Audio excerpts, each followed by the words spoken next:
It's not in the cards for you.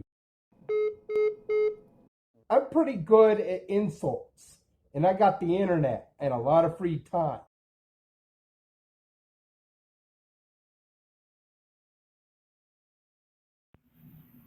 I guess I have to do this again because I didn't record. But I'm going to read some of the book that I wrote. It's called Wound.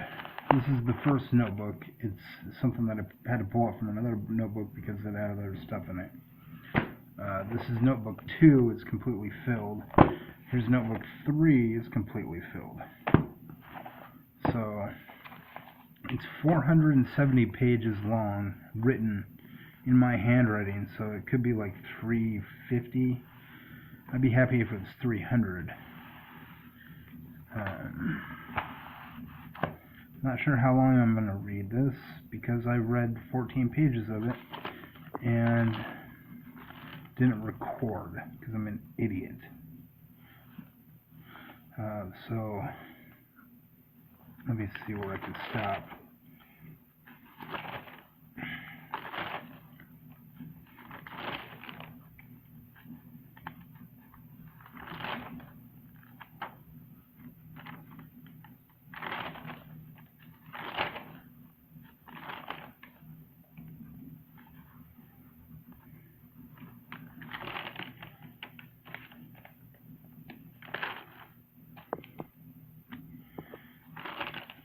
I'll just keep reading.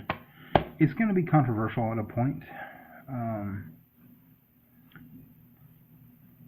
but you know, and that's actually kind of a major point in the book. But this whole book is wacky, but in a good way. So this is starting from page 1, Wound. Imagine the year 1200 in France. The French army is about to launch a manned mission to Mars using the technology around the 13th century Western Europe. The most advanced technology are the gears, pulleys, and springs in a clock tower. This is Clockpunk medieval France. There's a televised broadcast in the town square of Paris on a horse-powered television to produce electricity 24 hours a day, and in case of emergencies from the royalty, from the king all the way down to the lesser royals in the monarchy. The horse walks around hay on a treadmill. The horse is fed and changed out every hour. The Mars launch is scheduled for this afternoon from outside Marseille. The apparatus is a giant spring 1 mile long when compressed into a tube cranked down. On the base sits a large bullet-shaped projectile occupied by 2 stellar knots. The tension of the spring is simply released by unlocking the locking mechanism, sending the stellar knots into space with a gunpowder charge in the base of the rocket. The ship to Mars drops to the surface on a parachute. The crew spends the next couple months constructing a settlement and another spring apparatus. Once the apparatus is made, the stellar knots return home to 13th century France.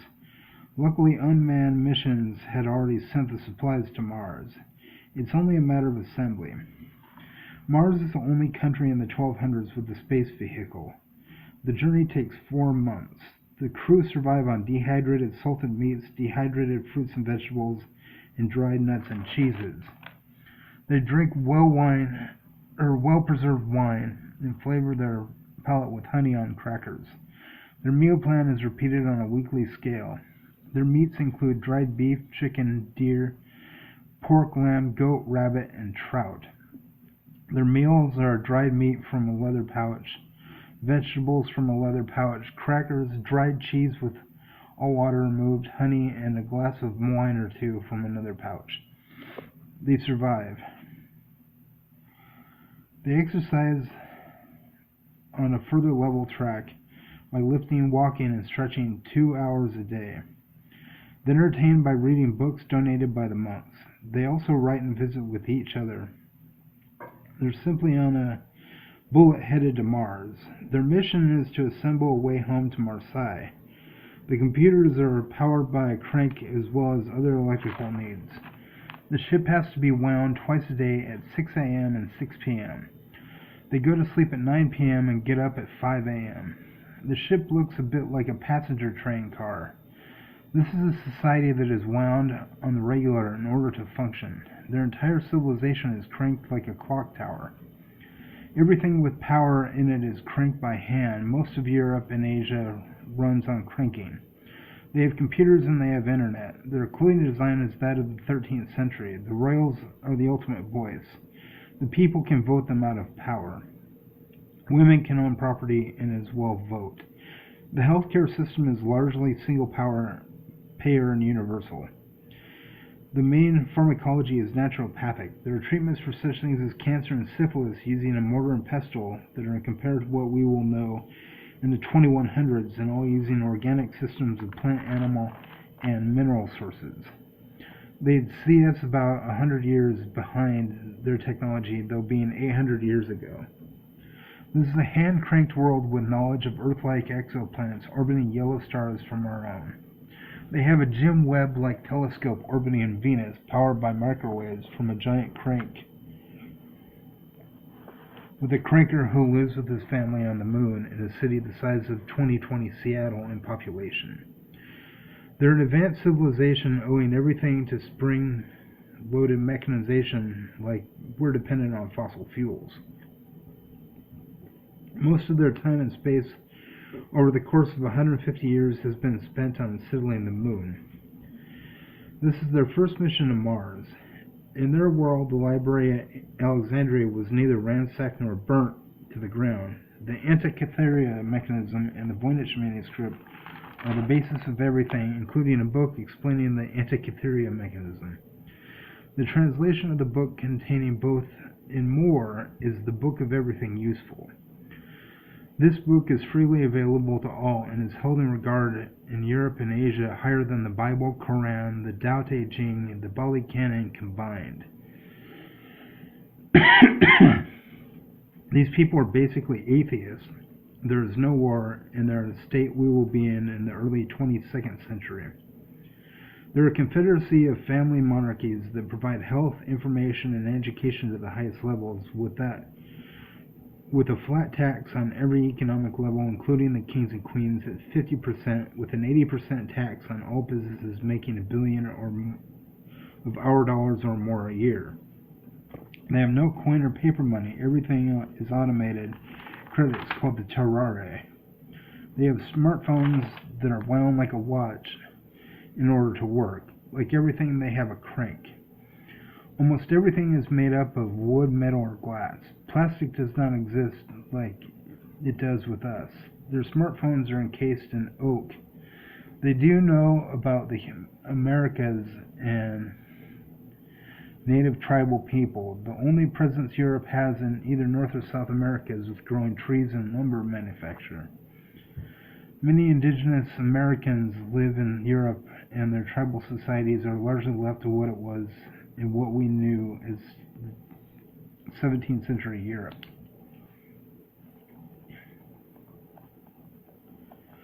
The Plains Indians still live in teepees, and Southwest Indians still reside in pueblos. Europe chose to leave the native populations alone, even as Europe reaches for Mars on a hand-cranked mechanism closely resembling a mile-high vertically pointed 357 Magnum. There's talk of a warp drive functioning on matter to antimatter mixing with crank-driven technology to drive the particle collision rate of regulation. There are a few large hadron or quantum colliders scattered throughout Europe, Asia, Africa, and Australia, all crank-driven and energy stored in springs. There was never a need to develop solar cells for power, since cranking works so well and also did not generate pollution. There aren't many power plants, as each building is often cranked by workers or a shared... There aren't any power plants. There aren't any power plants, as each building is often cranked by workers or a shared duty in the... Not often, always. Each building is cranked by workers or a shared duty in the case of a home, as cranking duties are a shared task. No power means no business. It's important to keep a building wound. Most of what we would like to have a digital readout on clocks and timers and such are all analog. There's a street winder, aka a cranker, for municipal services like lights and signals, who often works another job as he or she only cranks every 12 hours. Cranks can be wound at any time, but the Terra is what we typically call Earth. Standard is to wind at least once every 12 hours to be at optimum efficiency. There's always somebody willing to wind up a floor or a room or a device that is no surprise that a common greeting among people, at least in English-speaking communities, is wind or die. No one wants to be seen as someone who doesn't crank or wind. People in this society see non-winders like we look at meth addicts in our world, except more rare. Every electrical thing is equipped with an analog timer in case the charge is running down. Passersby often want the public property to chip in, which lessens the load of the public winder who lives on site at the winding station 12 hours a day, 36 hours a week. Devices can only be wound so far before there's resistance, and the object stops winding. To the outsider, this place with this 13th century architecture or earlier manner of dress would appear strange and primitive, though highly advanced, once the holograms from the phones and building began to whip out within a minute. Most of the people in the cities cycle or take public transportation. Cars are about as rare on the road as public nudity in our society, which, by the way, is legal here and common in warmer months. Personal transport tends to fly between the building landing garages higher into the air. Everything is, of course, wind-up. In English, the lowest rank is a baron. A baron might manage a borough of a large city.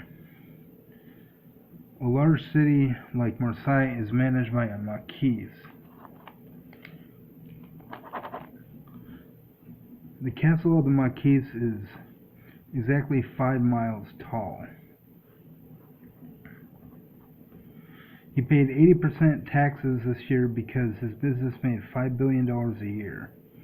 This kind of take affords everyone in Terra to go to college free, along with the other billionaires, most of whom were royalty. The Marquis of Marseille made most of his money in scientific research applications, mainly in preparation of the Mars launch, and further input into warp travel, which led to better transport models across the planet, including a Mach 3 locomotive to Paris on crank power, and faster air wagons of self-driving post-wind.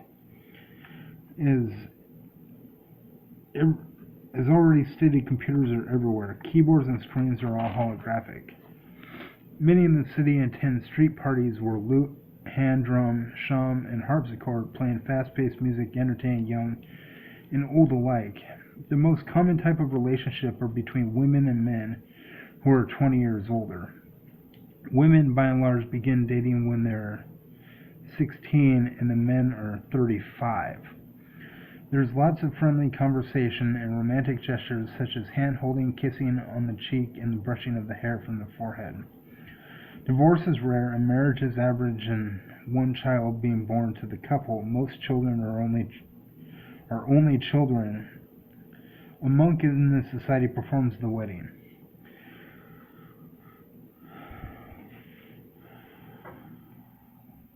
The foremost vocational obligation of a monk is that of a librarian.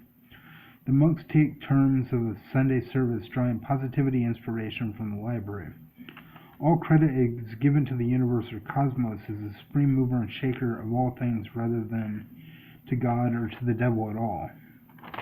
Prayer is called thought. Faith is called reason. Works are called giving. These three together are called the triumvirates of nature. The religion is open source to change and is itself called Socratic. Only 10% of the populace follows the religion. Socratic is the most popular choice. Socrates is seen as a martyr beyond any other. Socratic has no one holy book. It sources the entire sum of 13th century knowledge. Almost everyone owns an offline copy of the Book of Everything Useful, as it is the basis of the entire wind-up and biological world useful to humans. The book has an entire page dedicated to a recipe for the cure for cancer. The Book of Everything Useful is over 2,000 pages long. Each page solves several problems in entirety. The book has a new edition printed every 10 years with growth. The Book of Everything Useful is separate from the Socratic. The book is more like an encyclopedia that replaces religious texts for 90% of Terra. Most people still hire a monk for marriages and funerals. Both largely take place at home or a public meeting hall like a lodge or a park. The most popular time for a wedding is in the summer, on a paddock where others can watch. Receptions are kept private like today. When a monk is hired for a service, they are usually asked to read from the Book of Everything Useful as a reminder of one good thing about humanity. The onlookers nod and say, or that's very interesting, as a show of respect for human progress. The service then concludes with written vows and the trading of bracelets instead of rings. The bracelets are identical to the one given to the spouse. Bracelet choices are myriad. This culture thrives on metal, glass, and wood, so the wedding bracelets embody those raw materials. Precious stones are not valued as much as sentiment. Couples here are much more romantic and talk to each other continuously. They find common ground everywhere. The average age of marriage is 16 for the females and 36 for the males. With school being free, people are more at liberty to follow their dreams. When it comes to mating, men are endlessly attracted to young women, and women are magnetically attracted to mature older men. The public dances serve as impetus for pursuant love. Friday is a well-regarded day to which there is almost always music playing in the city square for the people, paid for with taxes, where people meet and congregate. The only things costing money are food, drink, and smoke. The fuel is medieval and futuristic. The technology is everywhere and quiet due to no internal combustion or humming machines. So that's the first 15 pages of my book, Wound. Wound, pages 16 through 31 by Werner. The loudest noise is clicking, if anything. There are sometimes bells. This is a world that functions on voices carrying on and is otherwise, by and large, mute. Cars fly and don't even hum. The horse and carriage was phased out in centuries past. There's little clomping hooves. There's no whirring engines. Things are rather peaceful. Marseille and Clockpunk 1200 is no more dangerous than an encased wound-up spring. The night and day watch are not there to arrest anyone unless things go awry. You could say the only real threats at any given moment are arguments and theft, which are rare and helpless in both cases, ending in a quell before anyone is hauled to a neighborhood brig for a 2-hour detention for a first violation in a 24-hour period. Justice is swift, fair, and infrequently a debacle. Some are generous to where good, hot, free food is given away every day for no charge. Knowing the right places guarantees hunger is a scarce problem. Everything with power is either hand-cranked or animal-driven for show. Much of the equipment only takes a minute for a 12-hour charge, which isn't much when compared to gasoline, and all without a waste product or occupied space like with solar and wind power. There are no cords. There are no plugs. Airplanes to office buildings are powered by winding like with watches and clocks. The only way to tell it's the 13th century is the clothing, music, and entertainment. As the Mars ship Archimedes 2, Un being the ship used for the moon, begins to launch, a 30-06 bullet custom fit for a 357 Magnum. Men and women wipe tears of joy from their eyes. Back at home, a winder strolls or bikes through the neighborhood, or maybe even a few, to make sure each house gets a full wind every 12 hours to make sure their refrigerators, etc., are at nominal cranking. A red light on the home indicates a wind is needed. A green light indicates the charge is full beyond 6 hours. Each house needs a wind at least every half day. All this prevents outages. There is no power grid. Every home is self-sustaining with care from homeowners and neighborhood winders whose only job is to give a walkthrough twice a day. Again, winders often have a second job. Winding is not a highly paid profession, but is incredibly respected. The Mars-bound craft, Archimedes 2, is now launched and streaming through the sky, where it will first dock with the space station Gear International and sprung directly at Mars in a 4-month propel towards the red planet. The ship has everything needed for the venture on board. In dimension, the ship looks exactly like a 30-06 rifle bullet and the launcher like a 357 Magnum. The launcher is a chamber exactly a mile long. The ship is pointed at the top and winder at the bottom. The ship itself is 2 football fields long, or 200 yards, which is smaller than a bullet compared to the gun. There is a mining operation on some of the asteroids in the asteroid belt for palladium because the current space program ostensibly relies upon titanium. The current projection is 15 to 20 years to send an unmanned warp vessel to set a series of rovers on the surface of Proxima b after a year-long journey 4.2 light-years away. The venture will break the light-speed barrier using antimatter, which is created by colliding photons together and containing the positrons with a quantum magnet repulsion charge. The sound of the Mars launch would be deafening without a silencer tip on the launcher. Even with the silencer, the squeak is as loud as the close-range whistling from a very big bottle rocket.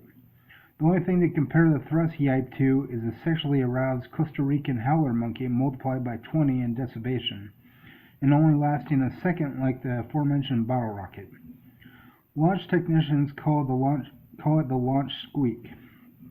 Everything, including the rocket, has a French chateau of look because, well, this is 800 years ago, despite the many technological advancements.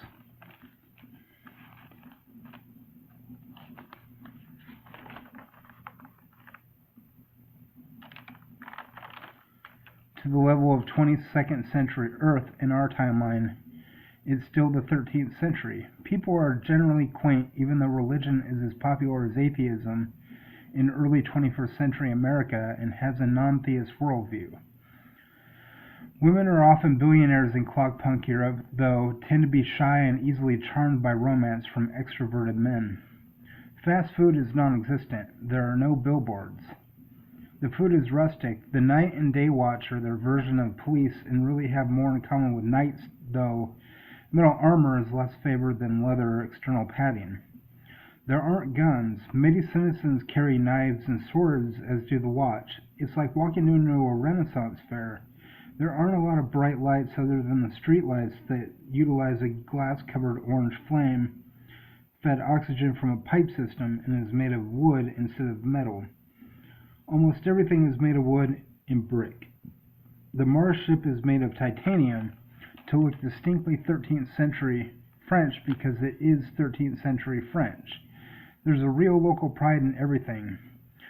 If the food isn't French, the people typically take the Mach 3 maglev train to that country to enjoy their local cuisine. You can tell just by looking at the train that it's French even though it travels 2,283 miles an hour, from Marseille to all over France and every nation in Europe, with expansion plans to Asia and the Middle East.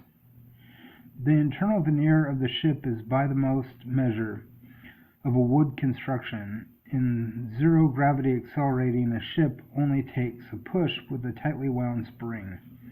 The rest is up to the lack of gravity and the vacuum of space.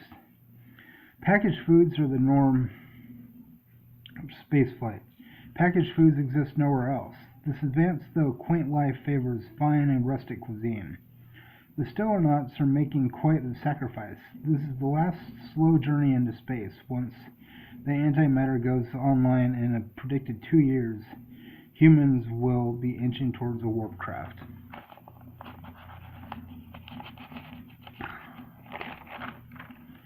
The trouble is that the amount needed will take 20 years to produce, 15 if the funding is provided by a fast-track program, and monarchical curiosity is piqued enough to allot the tax collections to science. The hounding for research and development is a common zeal among royal lines, since the paparazzi puts them up for surveillance to the populace, whom can and do elect to terminate their services at any time given a highly likelihood, and the people generally appreciate nuanced progress in the favor of logic, reason, and knowledge, commonly reflected by monarchs afraid to lose their positions of prestige through video surveillance into their daily lives, to keep the wealthy in check to their subjects, in so much as a monarchy can sustain the will power to be equilateral and Socratic methodology, and to avoid a coup d'etat. Socratic has been a religion for 1700 years. It's the most popular religion on the planet. It teaches logic, reason, and knowledge as the highest values. Socratic does not speak of any spirit or God. The religion itself is only followed by 10% of the population, though the monks maintain the entire public library system, and are highly respected across 4 continents for their meticulous attention to time. As the name suggests, the religion is a tribute to Socrates and has over the millennia progressed the culture through veneration, though not the worship of Socrates, and the ideals of Socratic reasoning as a means of viewing the world. The religion, and all religion, has fallen out of favor simply because the people are already well educated in school, and Socrates is thus redundant. Christianity and Islam never existed. Buddhism, Hinduism, and Judaism maintain a small following in the order of less than 1% each, and are largely dismissed as far too dogmatic to be considered. 2% of the population follows Brujera, which means witch, most of whom live in Spain. 1% are Shinto, which surprisingly has a large following in Germania and has grown to have many shrines even in France, whose followers worship ancestors and use the Tao Te Ching for guidance, as the Shinto faith is a syncretism of Shintoism and Taoism. 90% of the planet is atheistic and live normal lives with a strong ethic towards kindness as an ethos to always strive to help those in need, and to be happy as life only gives you one shot to be loved and to follow one's dreams. Socrates teaches a similar message, but again, so do the schools, which makes the religion irrelevant. Marriages and funerals can be officiated by anyone, which are finalized by the government of the royal estate. The people can veto even the king and queen of France. Almost every nation follows this system because smartphones are all over the monarchy. They live in a directly democratic socialist royalty on a plebocracy. The monarchy replaces politicians, and the political system is completely beholden to the will of the people 24 hours a day. Their charter is built upon unalienable rights that cannot be changed. Murder is illegal, period. Rape illegal, period. Slavery is illegal, period. These are unamendable situations that cannot co-occur in a people's democracy. A subject has every right to remove a king. A king cannot execute a subject even for the crime of murder. The stiffest sentence is life imprisonment only for the crime of murder. The law applies to a king as much as a subject. Royalties serve in assembly for life unless the people vote them out. The royals serve as senators, and the people serve as representatives. There are clearly more people than the royalty. The Queen of France was previously just a regular citizen. Princess Beatrix Amalia Camilla Montaigne, Her Royal Highness Queen of France, betrothed in marriage to King Reginald, etc., etc., was born simply Elizabeth Camellia. They're a newlywed couple for less than a year. The Queen is 19 and the King is 39. This is average for Clockpunk 13th century France, ahead of the landing of humans on unpopulated Mars once the spring ship gets there in 4 months. The royal couple met at a neighborhood dance last summer where the royals and subjects go to mingle once a week every Friday. They were married on the winter giving day of the winter solstice on December 21st of that same year.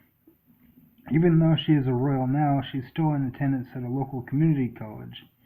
She only gets referred to as Queen Beatrix during official matters. She still gets called Elizabeth Camellia in school. There's no "I'm a queen, I should get" shenanigery. The people can vote to make her ride the bus if they want. Beatrix often does take the local transit system and remain close to her friends. There's sort of a shunning of money in the royal cooperative, encompassing every nation on earth. There's much in the way of mixed ideals. Most of the royals actually do transit while living in very large castle-esque skyscrapers.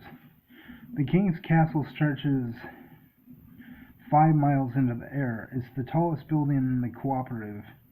The Marquis of Marseille lives in a 5-mile-high building as well, which is also the tallest building. I should rephrase that. All the buildings for the royalty are 5 miles tall.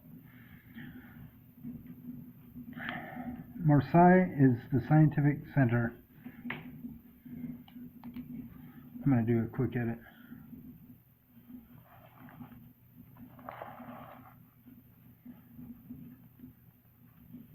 Marseille is the scientific center of Earth. Many times royals will live in the same building for life. The king and queen live in Paris. The Marquis of Marseille holds a doctorate in temporal physics. His primary specialization is in faster-than-light time displacement. He commissions the primary chair in physics of the University of Marseille. He's kind of like Elon Musk meets Stephen Hawking. France is further divided into principalities from the principalities of North, South, East, West, and Central France, which are further divided into duchies, counties, municipalities, or cities, and baronies, which are boroughs. 4 of the principalities are run by the king's siblings and step-siblings, and 1 principality is run by the oldest cousin. Incest is strictly forbidden and has been for centuries. The royals together are called the House of Royal Senators. This is often shortened to the House. The people together are called the representative subject populace. This is often shortened to the representation or the subjects. Royals often call the people by the term representative, and people often call the royals by the term senator.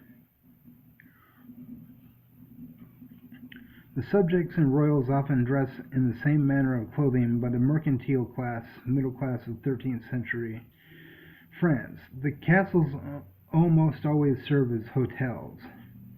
They also serve as televised assembly halls for government work. The people and the royals together are called the Cooperative Assembly, or just the Assembly.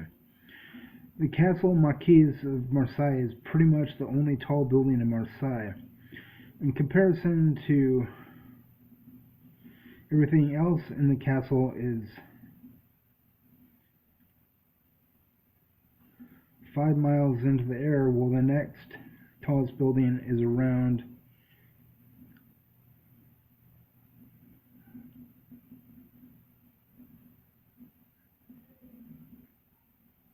the Archimedes launcher. The next tallest building is around 1,000 feet. And the Archimedes launcher is 5,280 feet, or a mile.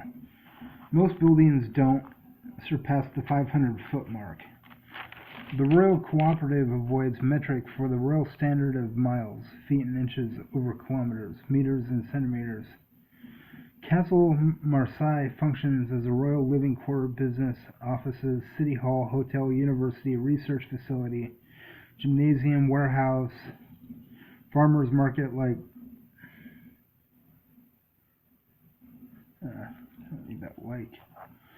a large-scale shopping mall, royals and subjects mingle together on the regular. The populace keeps a strong tab on royals with their cell phones, as does the press. Making nice with the royals means you yourself can become a royal yourself by marrying one, while making nice with the subjects can keep your royal cobblestock out of prison. There's plenty of de facto regulation on neither side, keeping the menagerie in the wellspring of everyone. Order and joy has become resolute by technological value. Everyone is likely to mesh as much as a classroom. There are no private schools or businesses or planes or much of anything aside from living arrangements in the royal cooperative. It's important to get along to avoid a violent political revolution. There are peaceful shakeups. The current King of France was the seventh in line to the throne. The people simply voted to make him king for his coaxing to the fifth cousin, whom was the previous King of France, in the area of urging for funding to the Marquis of Marseille, whom commissioned the Mach 3 locomotive and the Archimedes to Mars. When King Reginald took office, he did so on the House of Royal Senators at the age of 32, when King Sebastian abdicated to the royal house with the long-publicized favoritism of Duke Reginald. As a duke, Reginald governed 3 counties in the south of France. There isn't much different from the royals and the subjects.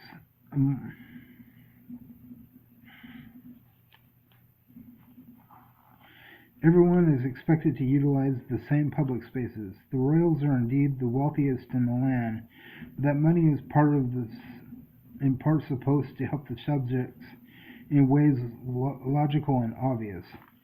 Wealth hoarding is highly frowned upon when so many gears, springs, and pulleys make modern 13th century space-age life possible. It's become a game for the senators to find ways to spend money on the public good. Lawmakers have grown to enjoy philanthropy and altruism. Even the king is called senator, and he's, of course, a great takeaway from the concept. The previous king had Archimedes do and the Mach 3 built. This king has spent 7 years in office, heaving necessities on French education reforms and groundbreaking scientific research into faster trains and ships. The Champagne Hadron Collider largely discovered antimatter and subsequent containment. Archimedes' Dwa will travel twice the speed of light thanks to King Senator Reginald. The matter of fast tracking for their expenditure is up to the people, but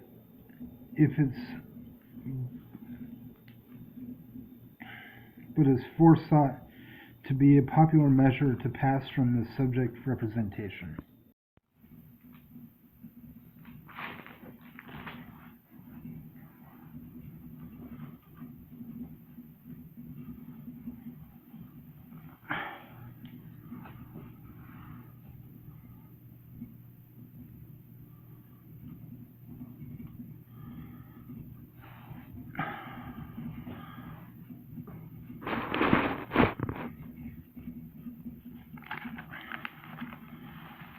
Wound, pages 32 to 47.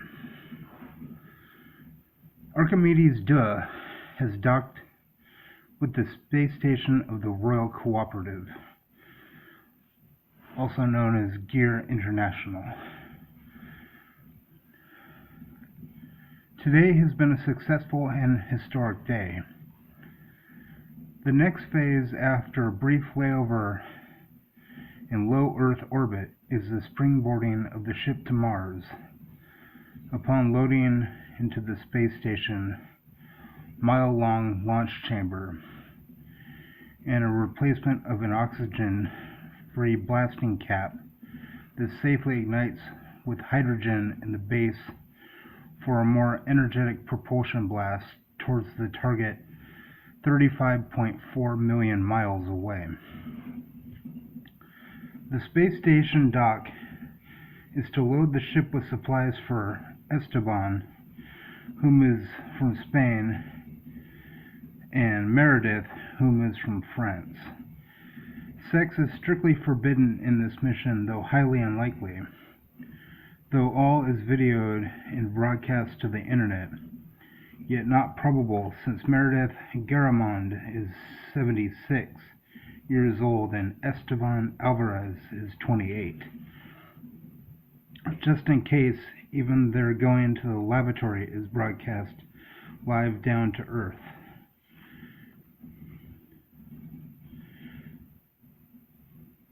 Their very jobs depend upon appropriate behavior.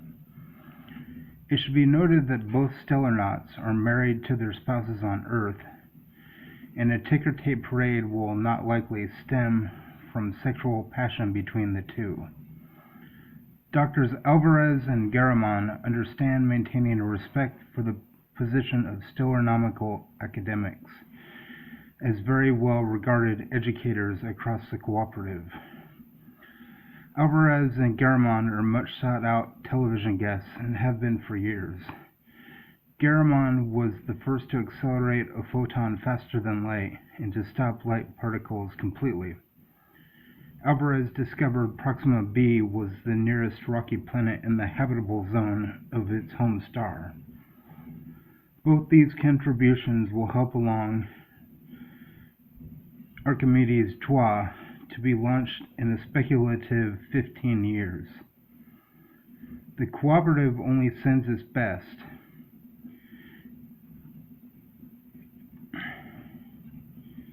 King Reginald barely went out during the first 6 years of his reign. Until he met Elizabeth, he was a virtual shut-in, except for official transpires of governance. He did everything in his personal section of the royal castle of Paris. The people liked him. He's sometimes called the people's king of science. He holds no degree other than a high school diploma. Reggie did and still does a science program on French popular broadcasting where he narrated from a script.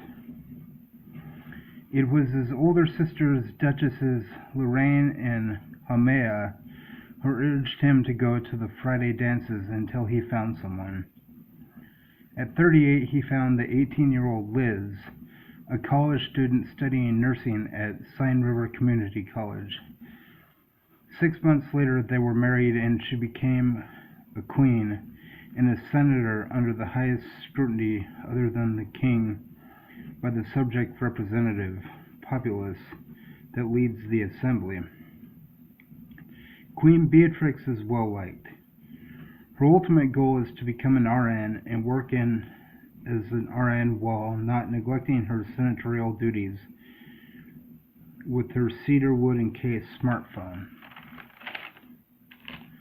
Smartphones are slightly heavier than we know them. Instead of plastic, they utilize wood, glass, metal, and a fiber polymer constructed out of seashells and feathers, which is their equivalent to plastic. They can produce a holographic readout if needed that can only be seen on the face but not on the back.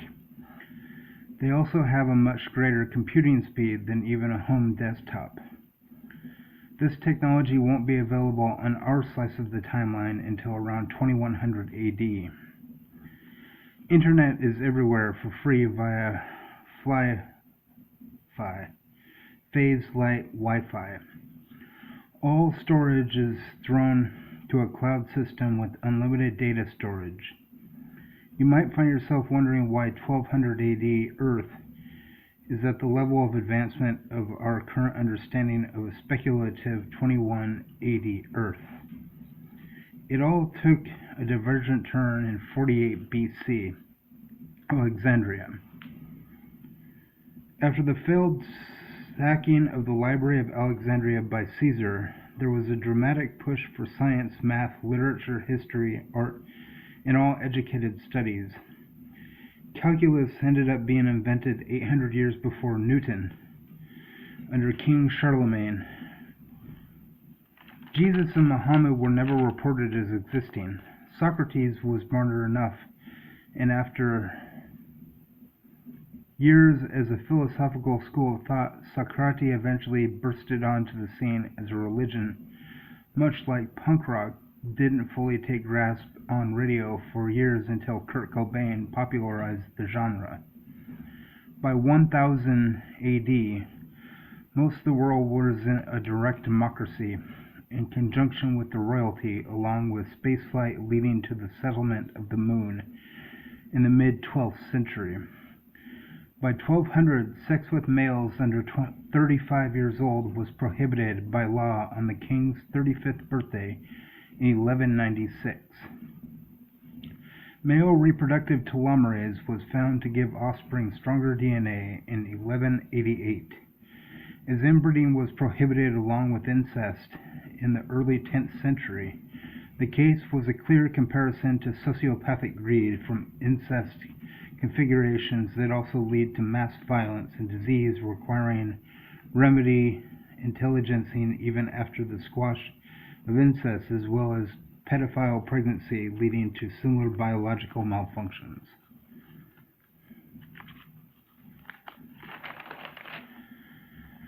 The Friday dances became popular in the king's infancy as a childhood duke before he could serve as a senator shortly after the formalities of turning 16, when his ascension declared him an adult within the cooperative, and he was bestowed the honor of senator duke at 16 is the age in which a person becomes a woman or man in the royal cooperative.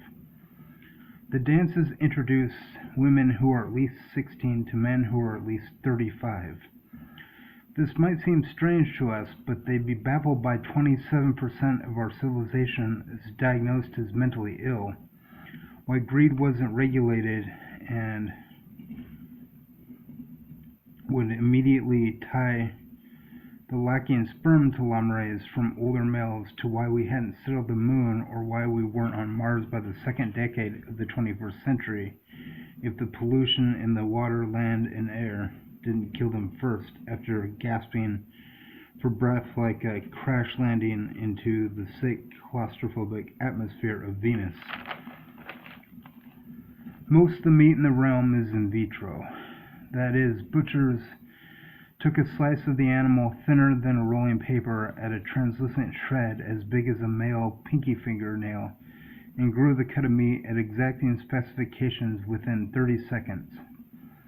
One chicken could feed thousands at one scrape of the skin. Now they have all that DNA data on hand along with the raw sources to complete a full cut of meat from material found in garbage. Animals are almost never killed for food, neither are plants. The average life expectancy of humans is 153. In our timeline, a mean lifetime at the height of the average is 84. The Stellarnauts don't factually eat dehydrated food. That was an anachronism written at first in a misunderstanding. The proper causeway is that they eat recycled food just like everyone else. They have a year's supply of raw trash smashed and pulverized into a silver ooze like we might expect to see masticated by a food processor with a very fast and sharp blade. Mars has to have Stellarnauts to both assemble the return launcher with a button press set up a habitation for 20 researchers and to actually set foot on Mars, something humans have yet to do in either timeline. Nothing captures the human imagination quite like doing something. The moon has a population of 500,000. The Royal Cooperative has been on the moon for 50 years. They settled. We did not. We went back home and perseverated on a useless war over fossil fuels. They never relied on pollutants for energy. They wound up here like a clock.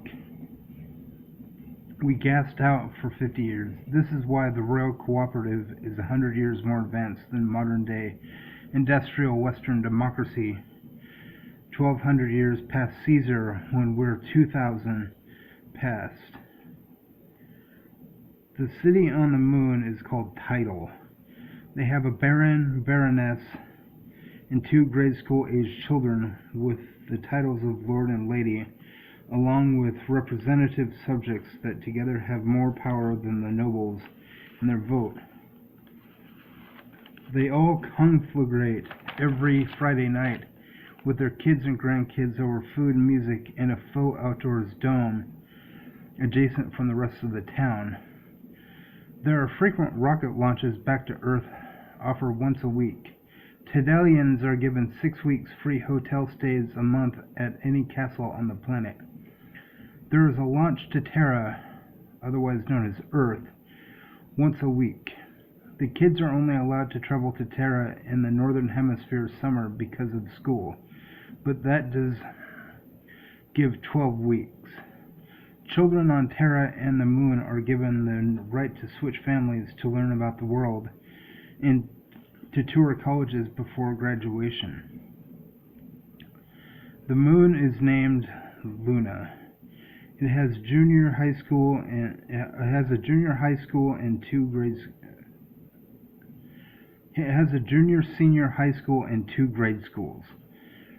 There are no colleges on World. Terrans do not allow online schooling since travel speeds are so rapid and taxation makes all schools free as long as grades are kept at an average of beta. Slipping into gamma is a compulsory time to be tutored until the tutor sees marked improvement to at least beta from gamma, delta, or epsilon. One more low quarter resorts in further tutoring. Alpha level students are shopped around to potential employers. They also get terrari to spend. Alpha plus students receive about $1,000 a month. Alpha students receive $500. Alpha minus students receive $250 as per our currency conversion to US dollars. College is very important to the Terran lifestyle and is the only way to find work. There are many homeless shelters for the unemployable to mingle with the unreasonable. You are guaranteed a stipend like all citizens of $1,000 cash and $200 food for missions on a beneficiary card each month. Everyone receives this bare minimum whether homeless or not. Shelter beds are not luxurious, although you will sleep well until 6 a.m. as long as you can stand a 10 p.m. bedtime. Your day can be spent walking around or in the sitting section feeling alone and lonely. Most of the homeless are the males past 50. Most of the females are addicted to coca leaves and opium poppies. All drugs are legal for people 16 years old and older. Even the ones that destroy the body and mind are unprohibited. It might be wise to reach that beta at the college level. You can get a girl with drugs, or you can get a girl by saving your body and mind. College doesn't sound all that bad. Those Friday dances don't always mean you'll find love. Patient observation does mean that you'll probably find you. Men under 35 can't have sex. That does restrict the male selection. Since this restriction went into place, an entire sex bot industry was wound up to keep younger males entertained and out of the way. Younger males are present at the dances, but the watch keep the young males separated from touching or talking to the females unless one is buying food or drinks from the other. There is a fair share of citizen monitoring going on since relations with males under 35 is an act of pedophilia, criminal level 2, which guarantees imprisonment for no less than 10 years. There is no appeals court in the cooperative. You serve your term. Pedophilia level 1 is sexual congress with anyone under 16 and carries a 25-year sentence. Rape, murder, and theft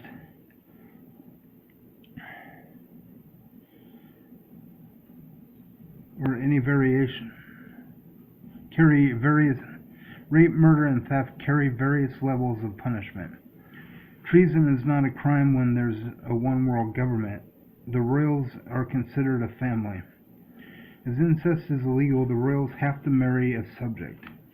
The king of Belgium is married to an Ethiopian tribal chiefess as sort of a scoff at how far the law has gone, because technically that is a marriage between royals. But the king had always been a rebel. He tried to remove England from the cooperative unsuccessfully for 4 years. He was almost deposed, were he not so entertaining. The Queen of Germany married their gardener when she was 18 and he was 46. They've been married for 114 years. Citizens talk about those old days of intra-ageism, no different than either timeline belittles incest. They call it age-cest. It carries as much weight in degradation as we chastise rednecks and hippies. We are talking about something that breaks DNA here. There isn't anything in the discussion to where you can compromise over incest. People who have sex often fall in love. People in love often want to have kids. Inbreeding damages the whole of society. Older fathers were proven to give kids stronger DNA. The Terrans are genetically no different from humans. These people are 800 years beyond us.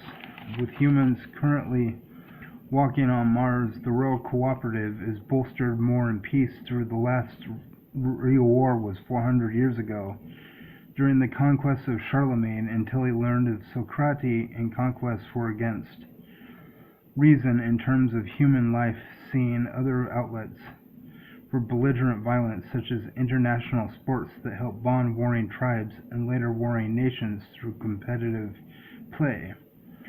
Kingdoms formed on mutual respect for their serfs. Empires formed of kingdoms, and empires united into the cooperative with respect for self-governing semi-sovereign monarchies under a shared banner, united by a charter voted on by the royal subjects in a joint representation with the royal senate. The cooperative does have one leader. They're called the pharaoh. There was careful regard to have an odd number of kings and queens. Television and movies are different in the cooperative. All cinema and serials are performed live on a stage and captured on digital camera. All advertisements cut to the local affiliate where they act the ads out for local venues and eateries. Most people make their own food from raw ingredients. Prepackaged food and fast food is non-existent. The restaurants are all real sit-down restaurants. Every person gets a stipend just for living. Eating out once a week on this stipend is very possible and nearly impossible to avoid. It's possible. There are food banks to where $50 spent a week per person on food for the poorest to survive on the stipend alone can make it quite healthfully invariably. Going to the grocery store is more like going to the farmer's market.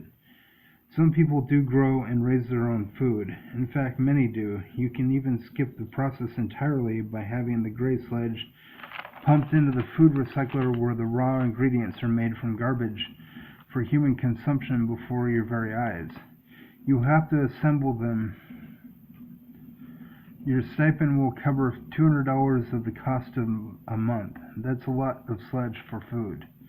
Food is cheap. In our conversion, if this was modern money, a loaf of bread would cost 5 cents even in this futuristic 13th century. The point is that nobody is really poor here. What they consider poor is what we would call upper middle class in a gated community with a 2-story house and a 2-car garage. That's the lowest rung of society. People elect to live in a nice apartment in the city to save money.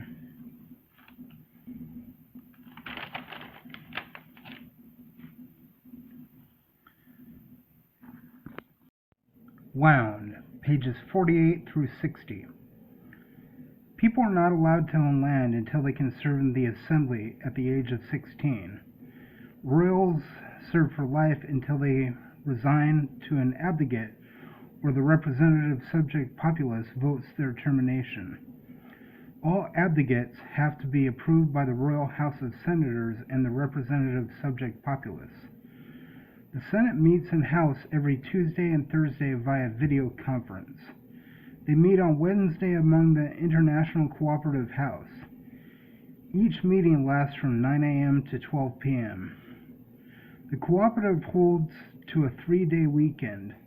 Monday is used for what we typically refer to as paperwork.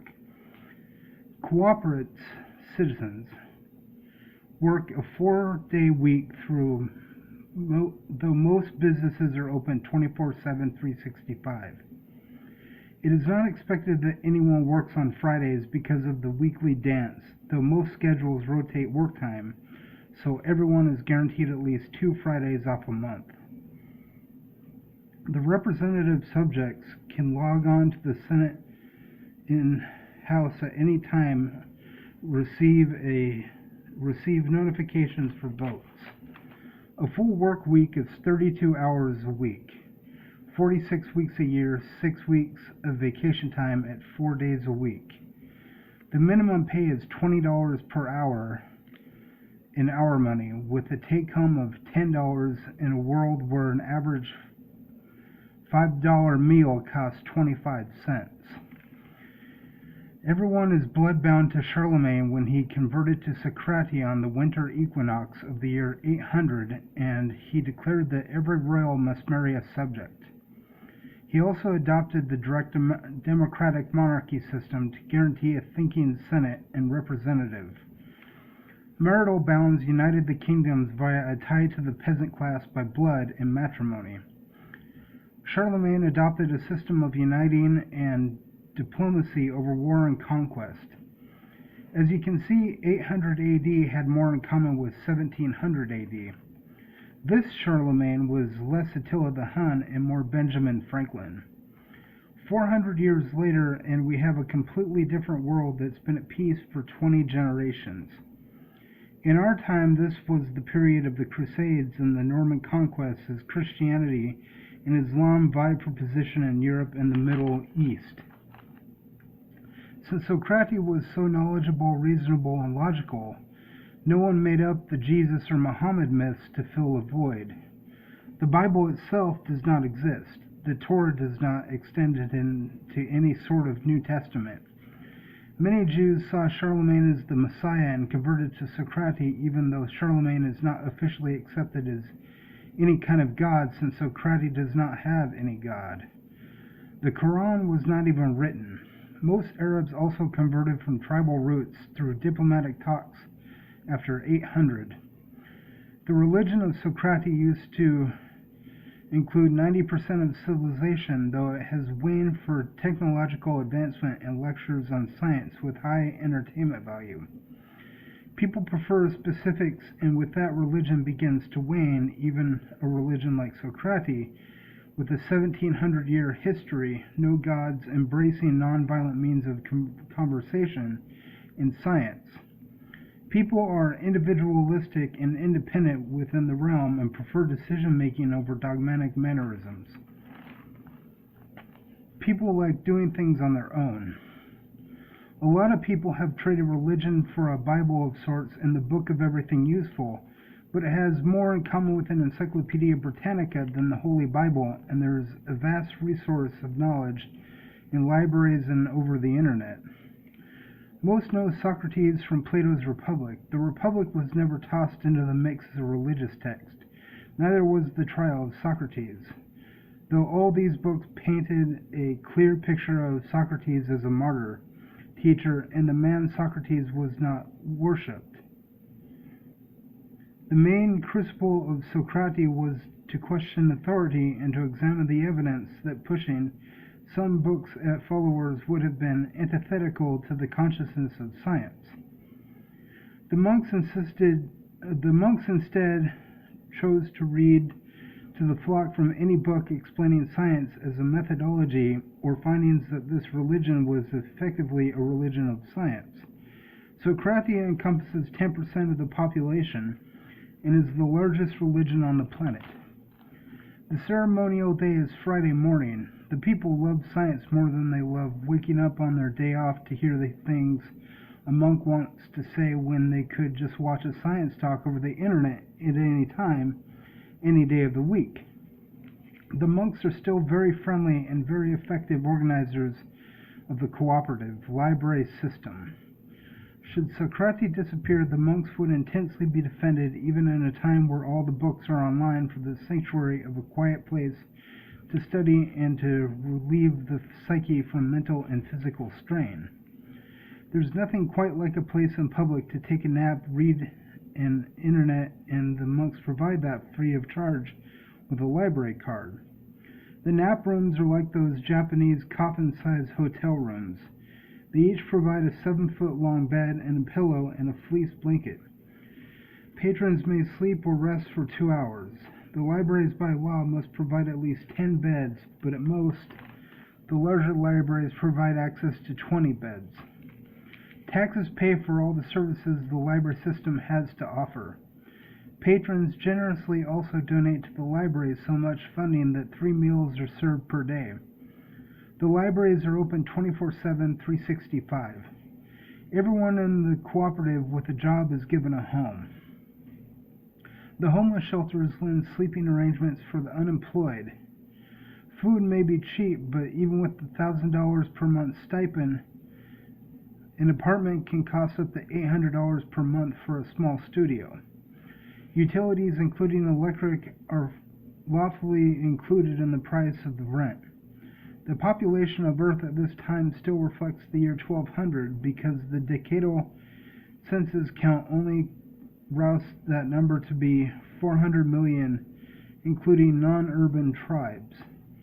The Stellonauts, having just launched from the space station, have 4 months in space before landing on the red planet. Technology growing faster than population, it is easy to predict that the next springboard crank will cut that time in half. The Royal Cooperative is a fascinating mix of old and new. Those harpsichord-driven Friday night parties sponsored by the government are raucous. While the tone might be classical with medieval minstrel music, these are hardly ballroom dances. The slower stuff is at the tempo of Johnny B. Good, while the quickest rave techno outside London in the early 2000s. That good old scratchy harpsichord of Vivaldi and Bach meets the syncopation of Tupac Shakur in the easiest way to describe it. Throw in a little Def Leppard stylings in some measure, and we're reaching the insanity were you not to remember Queen's Bohemian Rhapsody, because almost every symphony is in movements to last a good 10 minutes in each piece. It would be like if Beethoven met every party anthem from 1970 to 2015. These are the fast movements, to be sure. This is no slow dance. People are here to cut a rug from 9 p.m. to 3 a.m. every Friday for 6 hours at a stretch. Women who attend have to be between 16 to 25 years old, and men from 35 to 55 years old. This is a mating dance to find a spouse and to have children one day. The Friday dance is the hottest club every week. The food can be bought on a food stipend card. There is as much variety as a state fair. Women past 25 aren't allowed to get married or have kids. This is the one point in life where you are given a chance. There's a bar as stocked as any today. Men wait for this dance for 35 years. The dance teaches mature adult behavior while providing the wildest tradition 52 nights a year. It doesn't get much better than Friday nights in the realm in every city and town on the planet. The electricity at no time necrotizes one day a weekend. Condoms are sitting to grab from bowls in every food stand around the stage for no charge. The music is so loud every child is required to take sign language even through graduate school for at least an hour a day from age 3, the purpose of which is explicitly understood as a means to reproduce in the decibel-rich mating ritual to find a partner. There is no sex at the dance. Self-flying cars connect the city as ride shares. Gays are not discriminated against for population control. The dancing is wild. There are spins, slides, dips, do-se-dos, flips, and new improvements at every thrust. The urgency echoes the black dance parties of the 1950s in our version of America. Think Dirty Dancing. There are kicks, fake-outs, grams, boogies, snaps, waltzing, and all at the same dance on the same day every week. Party hardy. You have until you're 26, woman. This is the one zazzle you have to marry a man. These dances are not like going to the club in 2017 with lights, predictable syncopation, and prissy girlfriends hooking up with douchebaggy clones. This is early rock and roll on the wood rafters and sweat before Elvis had his pelvis on to the national scene. Before Elvis hulaed his pelvis onto the national scene. Here the lighting is minimal white light that neither strobes nor reflects off the disco ball, glitter, tinsel, or any mirror. The syncopation is rock and roll, not hip-hop. There are many time and key changes. The rhythm is triple fast. The instruments are always harpsichord, hand drum with mallet, lute, flute, and shawm. The quintet is jazzy though classical in feel. When the days are warm, the dance is held outside until midnight, followed by a half-hour intermission and a convening indoors until 3 a.m., preceded by a 2:30 to 3 o'clock slowdown until an ushering of dancers to the door. Food is always served indoors with tables in a gym size, that of a football field. The indoors section is on the lobby floor at the castle on the dance floor. The outdoor section is on a dirt paddock covering a 1.5 miles in back of the building surrounding by a chain-link fence. The harpsichord is on wheels and is rolled carefully indoors at the intermezzo. There are living quarters in this castle from floor 1000 up until the 1500. The first floor contains restaurants and bars along with the dance hall and lounge area. Almost everyone in the city lives in this one building. The lower to elite class live here. The schools are here. The exercise gyms are here. The royalty live in the top part of this 5-mile tall building, 1.5 miles wide. 50,000 live in the Castle Marseille building. The scene is similar in bigger cities, which aren't quaint agricultural and farming villages. The big established countries in Europe and Britannia, Hispaniola, also known as Spain in our timeline, France and Germania, which is Germany in our timeline, Italia, which is Italy, and Greegypt, which is a combination of Greek and Egypt. The rest of Europe are small village countries. There is 1 square mile, 0.5 of land technically owned by the marquises and marquises for the farmers market, open every Saturday from April to October. Even with synthetic food, the market bustles. It is open from 8 a.m. to 1 a.m. Friday largely is for Socratic, but only a 10th study at the Socratic nucleus, open from 10 a.m. to 8 p.m. Most people just stay home or recreation. The homeless shelter is really a traveler lodge. Some people go to escape the chaos of a home for a break. There are people who tent travel the countryside with no more than a backpack. There is the trouble of population growth, and there is a solution of building the castle bigger. Parts are assembled nearby and popped into place like Legos. The chateau look of the entire structure and the miles and miles of land unused across France and every other part of the world opens plenty of space to expand the building of the castle as people breed. Couples are expected to only have one child.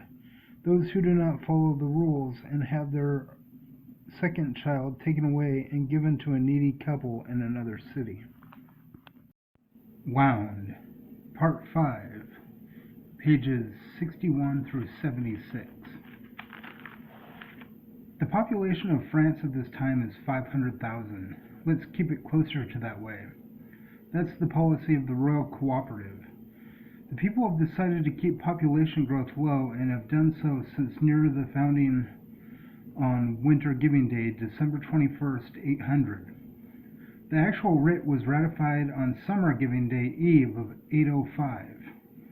There hasn't been a violation of the one-child policy since the 10th century. People are well entrenched in the rules. They themselves can change in a semi-autonomous Marseille. Where we went outward with area expansion through war, they went inward with technological advancement through peace. The last war was never fought, it was argued. One fortitude are the Sunday debates for fun among the subjects. They debate just to hone their discussion skills and as self-representatives. Each debate lasts about an hour, and there are 5 a day before the weekend concludes. The debate is monitored and scored by crowd noise down in the paddock rounds of oration, whereby each side has 10 minutes of unhindered speech with rebuttals. This is like a deaf debate jam. It's not entirely for fun. The loser has to buy the winner a dinner. The cost is only about $5 for a gourmet steak that in our world would cost $100, but that's how it is when you keep your population down and your tech up. You could start your own homestead in the countryside and get a voucher for up to 5 children to work the land.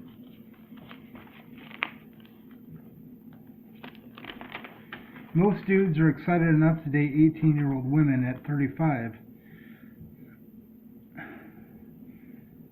And an avouchment of ordnance.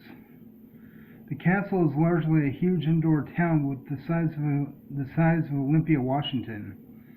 Every city-sized building is the same size or smaller by averages. The most populous castle is Athens, with 100,000 people. This is capital city of the cooperative. Each country averages out at 3 or 4 city castles, and to travel each country averages out at 3 or 4 city castles, and to travel is to love. The castles look like villas, or in other words, they look like very tall, scrawny houses. They're actually quite thick from bum to cabeza. Nothing exuberant, just the chateau.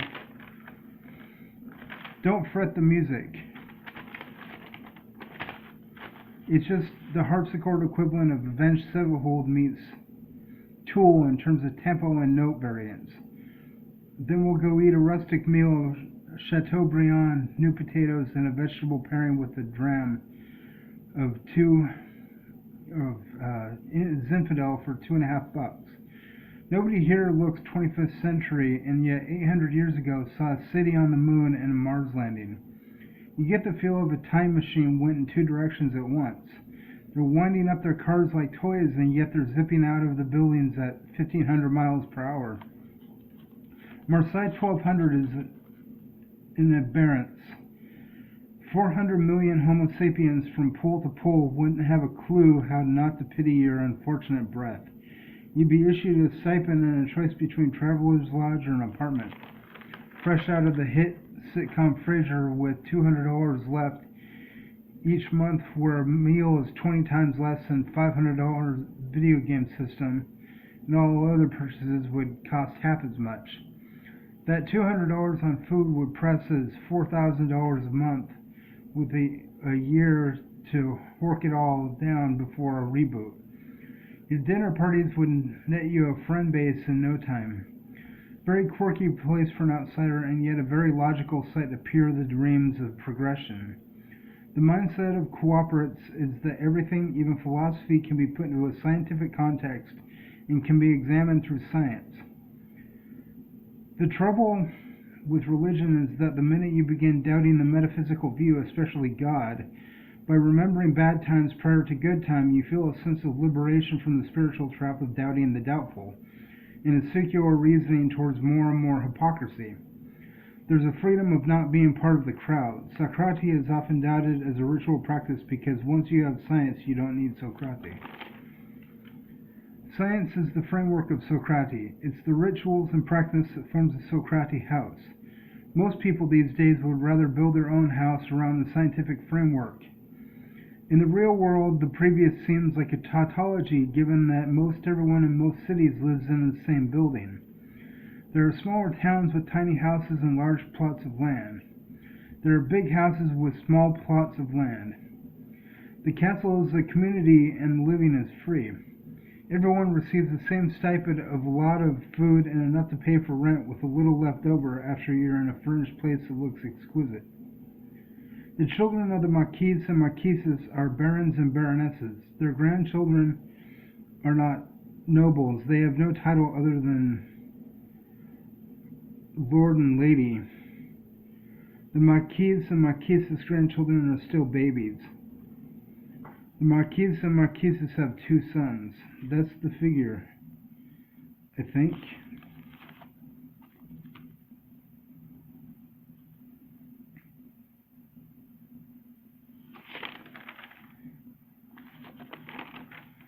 "20 nobles live in Castle Marseille. The top section is for the royals. Again, anyone is free to leave Castle Marseille for a simpler life indeed. The marquises and marquises are in charge of the city of Marseille, which is basically this one building. The counts and countesses manage a county, of which there are 3 counties here. The duchy is managed by the duke and duchesses. There are 5 boroughs in the castle for barons and baronesses. All the nobles are elected for a life term unless deposed or they abdicate. There's no nepotism because the county doesn't become a duke if his father dies and he's the oldest. A count does not become a duke if his father dies and he's the oldest. The baron is not the son of the marquise.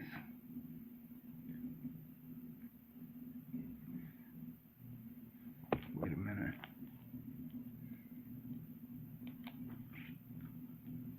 Let's start with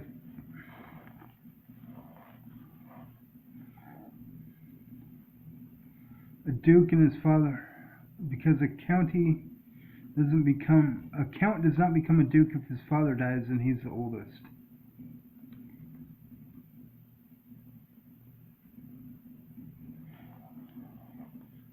Their spouses also become senator nobles. Upon death, a new senator noble is elected. Now that part doesn't make any sense. The spouses are also senator nobles. Castle Marseille has 5 neighborhoods, each led by a baron or baroness. Dukes and duchesses lead what we would call a state.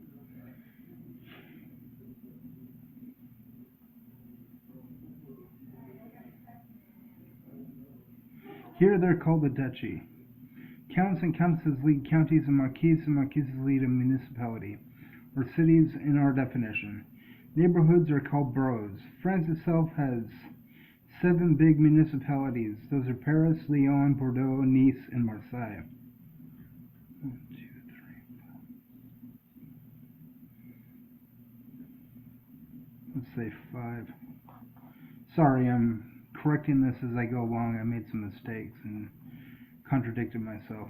5 big municipalities. 1, 2, 3, 4. 5 big municipalities. They are Paris, Lyon, Bordeaux, Nice, and Marseille. The kingdom, and sometimes queendom, is divided into, again, 5 principalities.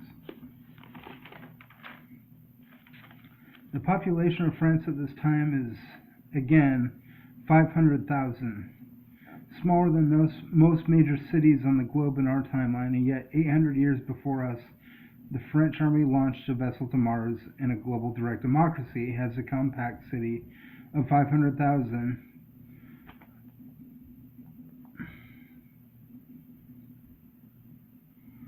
On the moon.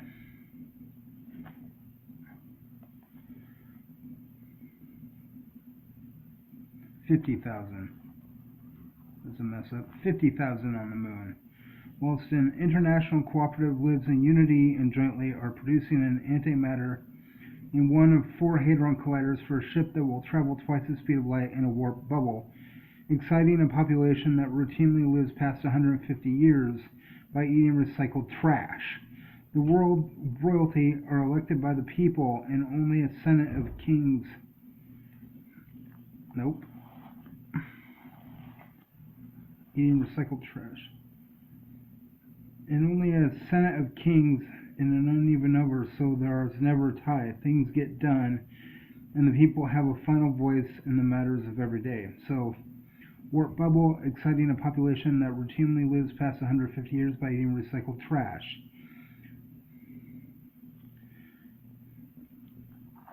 Only a senate of kings and queens in an uneven number, so as there is never a tie, things get done, and the people have a final voice in the matters of every day. No one has a larger piece of the pie, though some have smaller on their own accord to explore the rural areas as to live a simpler life. Castle Marseille is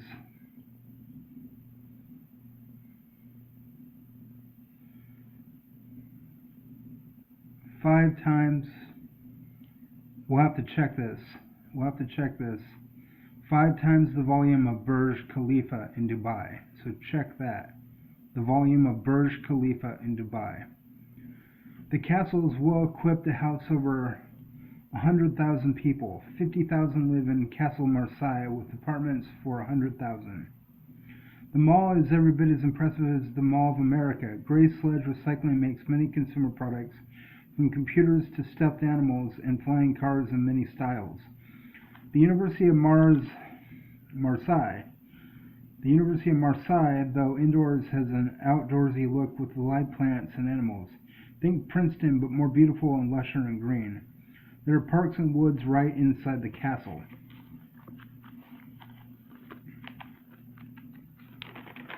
There's a massive library larger than any in New York City. There are exercise facilities from an unbelievable huge workout center in each of the 5 neighborhoods across. There are many exquisite though cheap restaurants 20 times less expensive than ours. There's horse riding through plains and faux mountains. There's a massive planetarium with holographic features, movable by hand.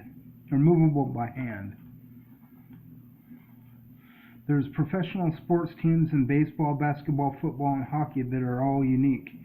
Their version of basketball involves kicking. The baseball is cricket with elements of pool and chess. The football analog has musical chairs put into it, and the ball is a disc like frisbee golf. Finally, their hockey is doused with MMA fighting. The penalty is called with a bubble wand 3 feet long and oblong. They're also into BattleBots, but 2-on-2. With guns and riot gear. It's brutal. Men and women play on the same teams. Soccer is also there, except the ball is punched from a crouching position while running. The goalie kicks and carrying is allowed in the last 2 yards. Everyone is housed in the same size apartment with the exact same design. The royalty is no different, except they live on the highest level with their family of 1 child allowed by law, like everyone else, and ordained appropriate by the vast majority. I think earlier we said there were 2, so that can't be. So we'll just go with 1. When you go back to edit it, remember that there's only 1 baron, because that's the son of the Marquise and they have 1-child policy. The world is like the 5th element in terms of technology, except with building that's got the external feel of a French version of a sleepy German village, like the design of Leavenworth, Washington, except French. It's cute but difficult to explain. The year is 1200 and the architecture of houses reflects the style of chateaus. It would be like if an American house was miles tall, and many times the floor area of the tallest building on earth. The Castle Marseille is 1,500 stories tall. I guess you could say the structure is a giant pagoda in the style of 13th century French house. It's jaw-drop, tears-dripping gorgeous. We experienced the Renaissance beginning about 1420. In this scenario, the Roman Empire did not fall in 476. By 48 BC, the world had begun to sway towards Alexandria, after Caesar failed to attack the library at Alexandria when it was revealed that Caesar had originally planned to sack the center of knowledge, though got sidetracked by a freak storm. The Socratic in Greece heard about this affront to wisdom and began to attract a swarm of new adherents, unexpectedly growing into a religion. The nucleus, as their church began to be called, the Socratic nucleus, sponsored great pilgrimages to Alexandria to read at the library. By the time Rome fell to Germania, there was a direct democracy in league with the monarchy forming from Greece to Egypt. There were changes in literature and architecture we didn't see in our world until the 1420s. Charlemagne spread peace and unity. By 1200, there was democratic socialism, flying cars, and food recycling into almost everything people ate, with a society without fuel source built on torque. There are 7 of these exact mega castles in France. Each castle is a different looking chateau that is distinct 1200s France. In our time period, Dante would have written in this century. The Terran version was written in the early 6th century, and it was from the Socratic perspective with neither heaven nor hell. It involves a Caesarian dictatorship in its 2500th year as a dynasty, an oppressed, complacent population in the future, and a moon still not explored by 2000 AD. Pertinax Abad's Dystopia, Psychosis, and Luna were published in the 530s AD from Alexandria. He was a deep Socratic. His novels drew in many to the doctrine that solidified after 1,000 years of languish and a nuance to the power. Empires began to go Socratic around this time en masse thanks to Abad and his poem. Yes, a version of rap played to a beat. The poem together is 3 books to form the epic volume called Revolution, and it caused exactly that, a revolution, an ABC meter.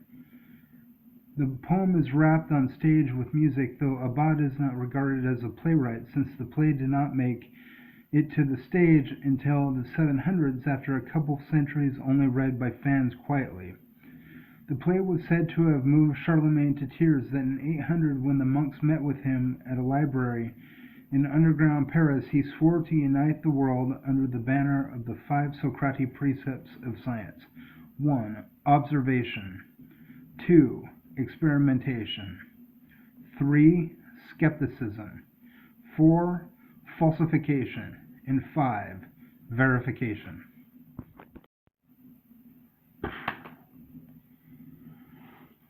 Wound, Part 6, pages 77 to 85. The nucleus of the Socratic did much to bring world peace. It overshadowed the ancient world so much so Christianity and Islam never formed. The path is wide. 5,000 Marseille citizens worship under monks every Friday. It is larger than Judaism, Hinduism, Buddhism, Shintoism, and Buhara combined, is the most astronomical creed on Terra, is 1,700 years old, and yet it stands at 1/10 of the population, Indian style, row after row, listening to the monks on microphones, preaching like hip-hop boys in hoods and flat-bill baseball caps with wild gestures like on Def Poetry Jam, and has never broke 10% in centuries or wavered from 1 out of 10 Terrans as adherents for 300 years. The clergy are all monks with no hierarchy.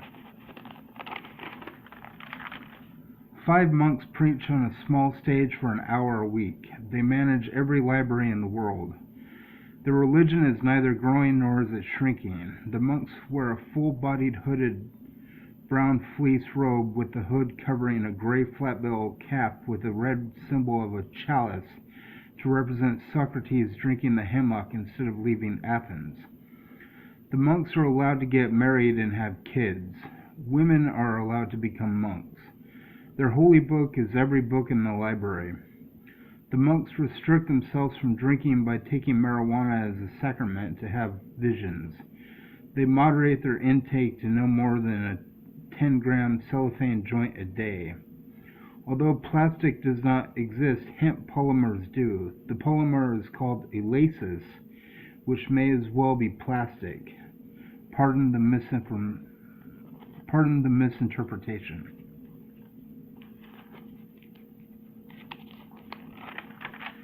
Monks can begin preaching from the nucleus at the age of 15.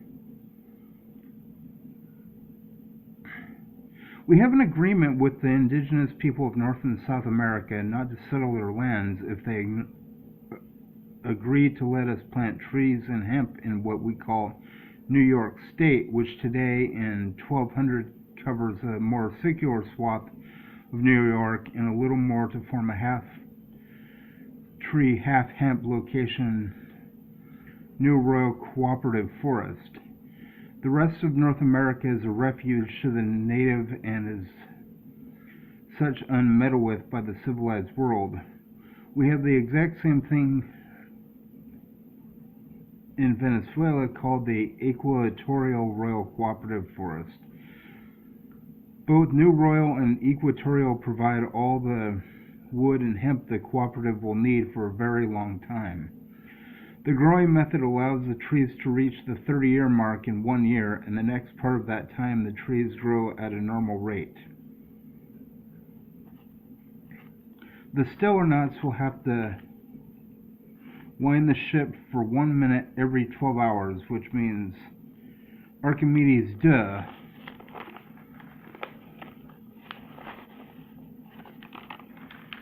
In 4 months we'll have to wind the ship 244 times to get the torque to remain charged.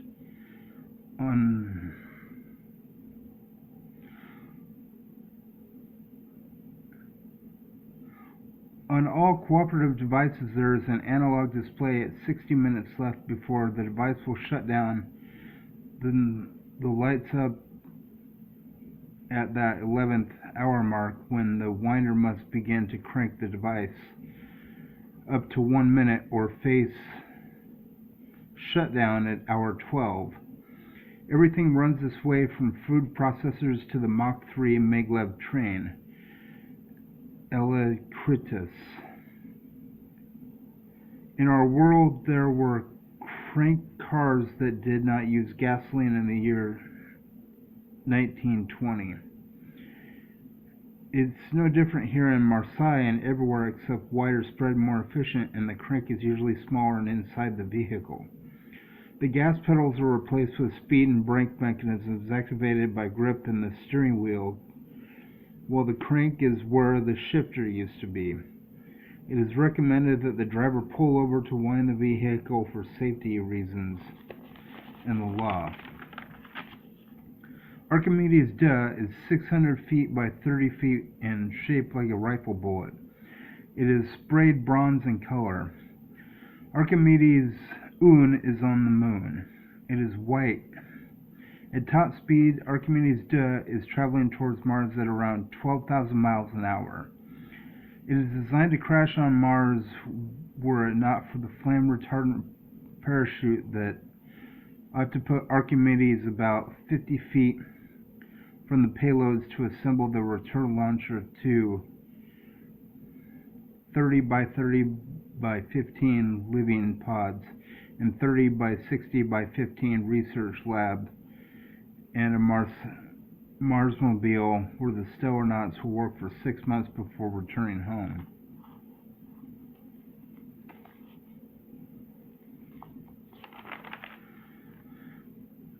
The stellar knots will be away from Terra for 14 months.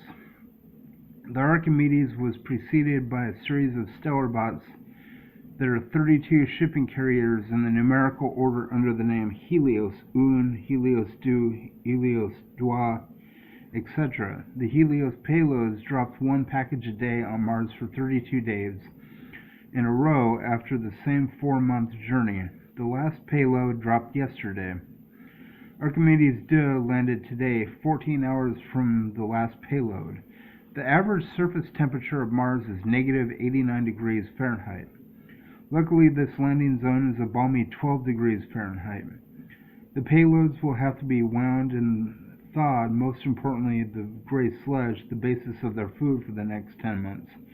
20 of the payloads assembly into the launcher to Terra by growing arms and legs in robotic fashion and climbing on step ballasts until each piece locks into place for a vertical mile. The piece packaging assembles into a launch ball to Deimos and Phobos that splits in half and lands on each of Mars' moons and reassembles again on each one into radio transmitters that strengthen the signal from Mars back to Terra. The 12 other payloads assemble the research facility, living quarters, food supplies, and radio tower on Mars. Not only does the radio tower transmit to Terra, it transmits a signal into outer space 3,100 times the speed of light, with a gain-assisted superluminal propagator built by the 2 doctors aboard the ship. The signal will reach Centauri and back in 26.4 hours prior to send. The receiver will lie dormant for 2 days. It was decided the most mathematically understandable signal is music. The Mars FTL transmitter will play a selection of Terran harpsichord hard dance music enjoyed by the Friday night dance crowd back in Marseille. One mission while on Mars for 6 months is to locate extraterrestrial intelligence by way of warp radio quantum tunneling, or RACT. W-R-A-Q-T, spelled RACT, R-A-C-K-E-D. There are people without jobs who live on the stipend alone. No one ever complains about freeloaders because everyone receives the same stipend from those with nothing to the Marquis of Marseille, who is the billionaire entrepreneur who had the Archimedes 2 built, as well as the Mach 3 train Alacritus. Some of these jobless few travel the 7 cities of France or outside the country, eating fine food and staying in the free traveler lodges looking for beautiful women to talk to, while the winder keeps their refrigerator running. That $200 rent only amounts to $400 in our money, and a monthly train voucher is $100 or half what's left of the terrari, or $100 or $200 in our cash is about 100 terrari short of the need for a prostitute and fading happiness.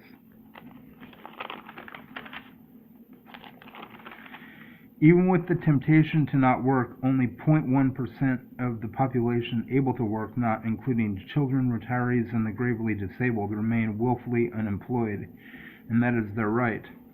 In Marseille, this is 50 people. 40 of these people are between 16 and 30. The rest are between 31 and 59. 60 is their retirement age. All drugs are legal, so these 50 largely stay within a network to hang out, have sex, smoke mostly cannabis, and to keep out of jail and explore possibilities. Mental illness is not a grave disability, since with naturopathic remedies, some of which cure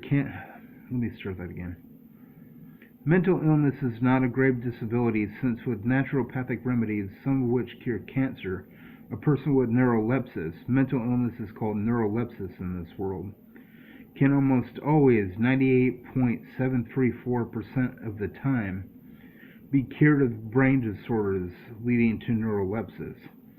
These 50 once had mental illness symptoms, but they're treated so they don't seem anything less than normal. These particular 50 are sometimes called watchers because they people watch. They survive on 200 terrari after all bills are paid. This is their fun money.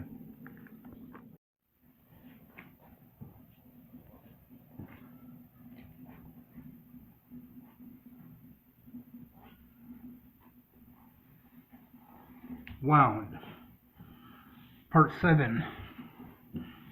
Pages 86 through 101.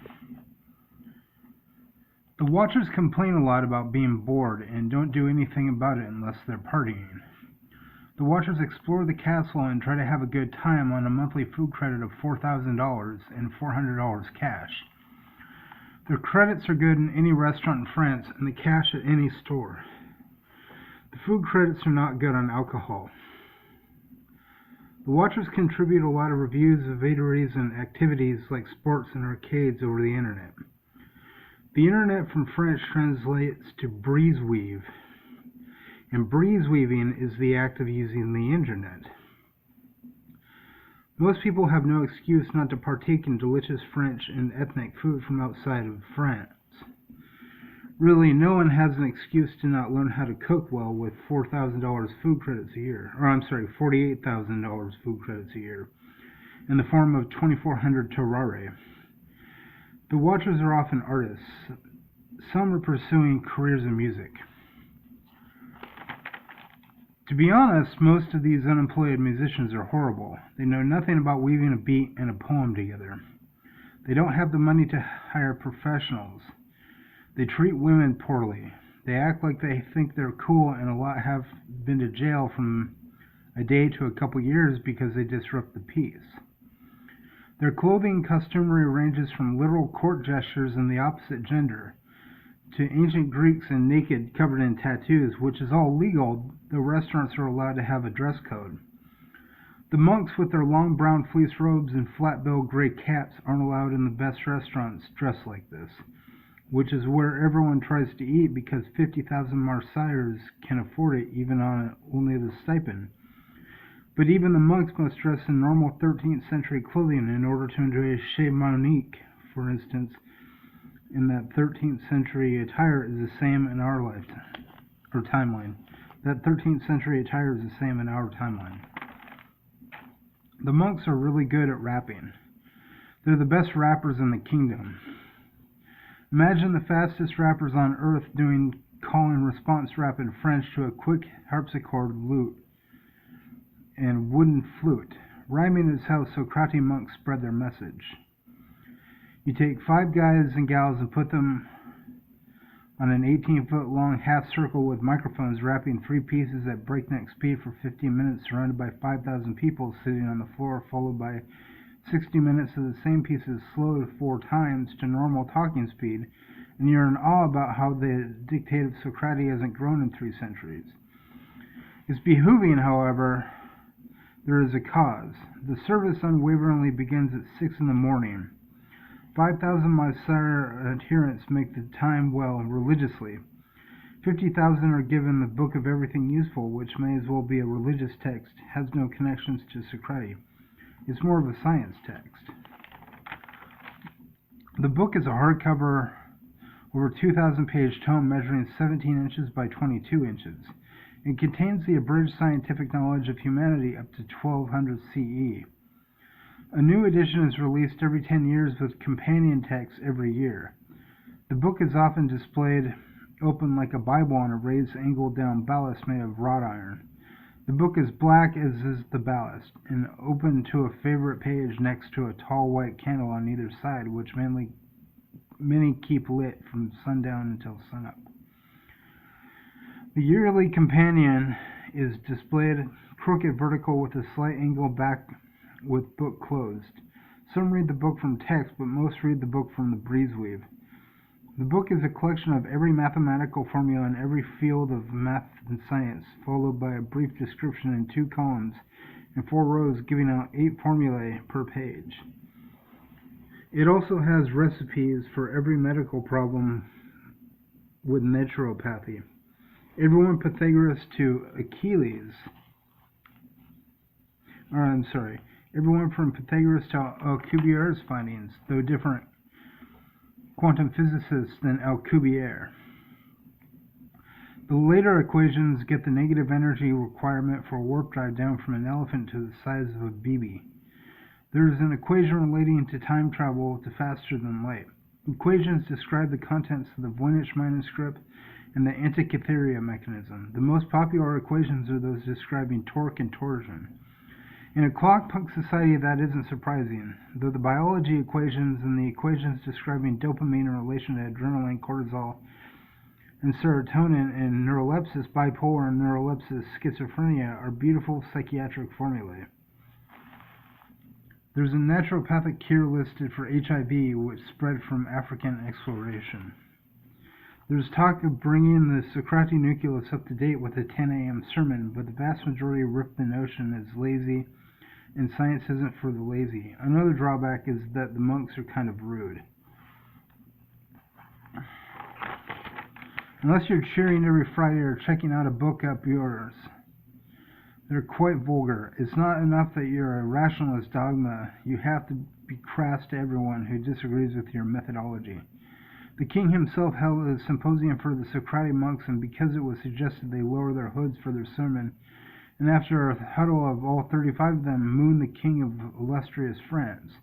The monks are the go-to guys for the day-by-day latest in science and mathematics. They're respectful towards everyone and are polite as can be, but most of the time, but if you question the idiosyncratic minutiae of their screed, these people are the most hypocritical pieces of work ever to occupy your day.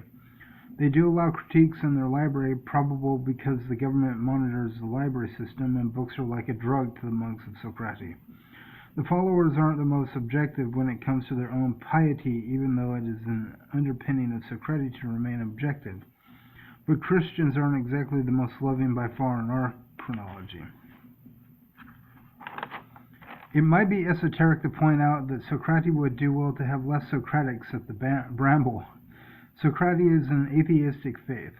Mostly atheism is cool in the Royal Cooperative, and Socrates really is the only religious beacon for structure and purpose available for atheists in conjunction to be a religion in the first place. They're liberal and accepting of Socratics, but what usually draws people to atheism besides the assertion that God doesn't exist is a religion as a degrading indulgence. The monks' recordings can be downloaded for free. They're award-winning. The one requirement is that you accept Jesus Christ as your personal Savior to consider yourself a Christian. The one requirement at the base to consider yourself Socrates is that you attend services every week. If you don't, they make an announcement to the flock that you will have to sit in the back of the nucleus with your back to the stage for the service label. A pathogen. That's what they call you if you sin. They call you a pathogen.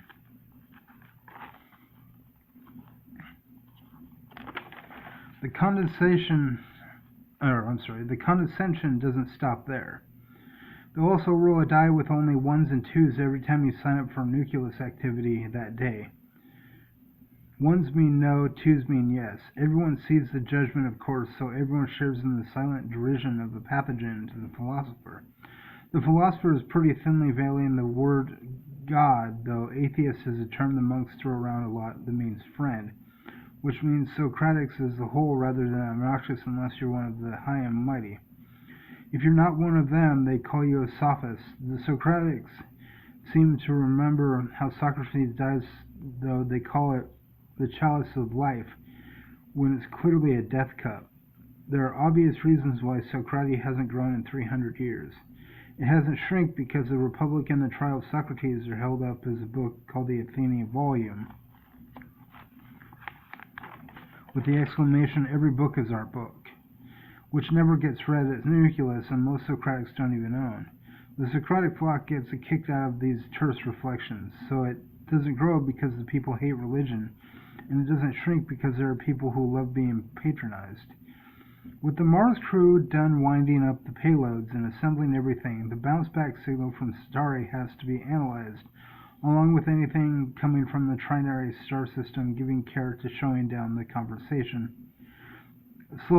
conversion to laser through supercooled aluminum.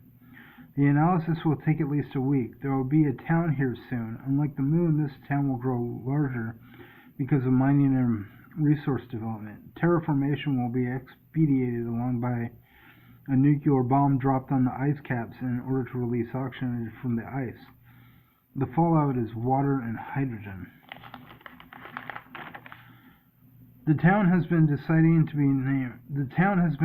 to be named Deep because when the ice caps are force melted, Deep will be under an ocean and a pressure dome. About 30 of the 50 watchers are wandering through the castle in a group. They like to eat together. Thanks to Japan joining the Royal Cooperative, there's now a nice-sized sushi and teriyaki fine dining establishment recently built into the mall. Patience isn't an inherent trait of the watchers, but since they're all been in jail at least twice, they're learning the subtle act of forbearance when visiting the more entertaining sections of the municipalities. The Baroness of this neighborhood is known for being a bit of a hard ass. Time has taught the watchers some respect. There's still a bunch of street toughs. When people don't meet their expectations, the watchers like to tend to cop an attitude about it. They're very well written. People enjoy their reviews. They're very well known to be picky. The pepper wasn't spicy enough, so they tried all 3 hot sauces, and each made the meal worse in each bite, which warranted a threat to sue, even though 99% of the other reviews of the Breezeweave were glowing. People log in sometimes just to find the watcher's review on the Breezeweave because it's always somebody else's problem. These 30 never accept the blame for anything. There are the other watchers that rarely associate with the blameless group. The blameless, it's everyone else with the problem group, of course, don't get like being called scapegoats. But 20 of the watchers are nothing like them and range from nice to incredibly nice, so it's important to separate the scapegoats from the inspired. The inspired are polite and keep to themselves. They get out a lot too and tip big when they can. The scapegoats are rarely pleased and raised a big stink about it. There could be more of a divide. There really have been reservations made for a party of all 50 where 30 had gripes and 20 had compliments. The best French restaurant in the castle is France itself. The best French restaurant in the castle in France itself, and it got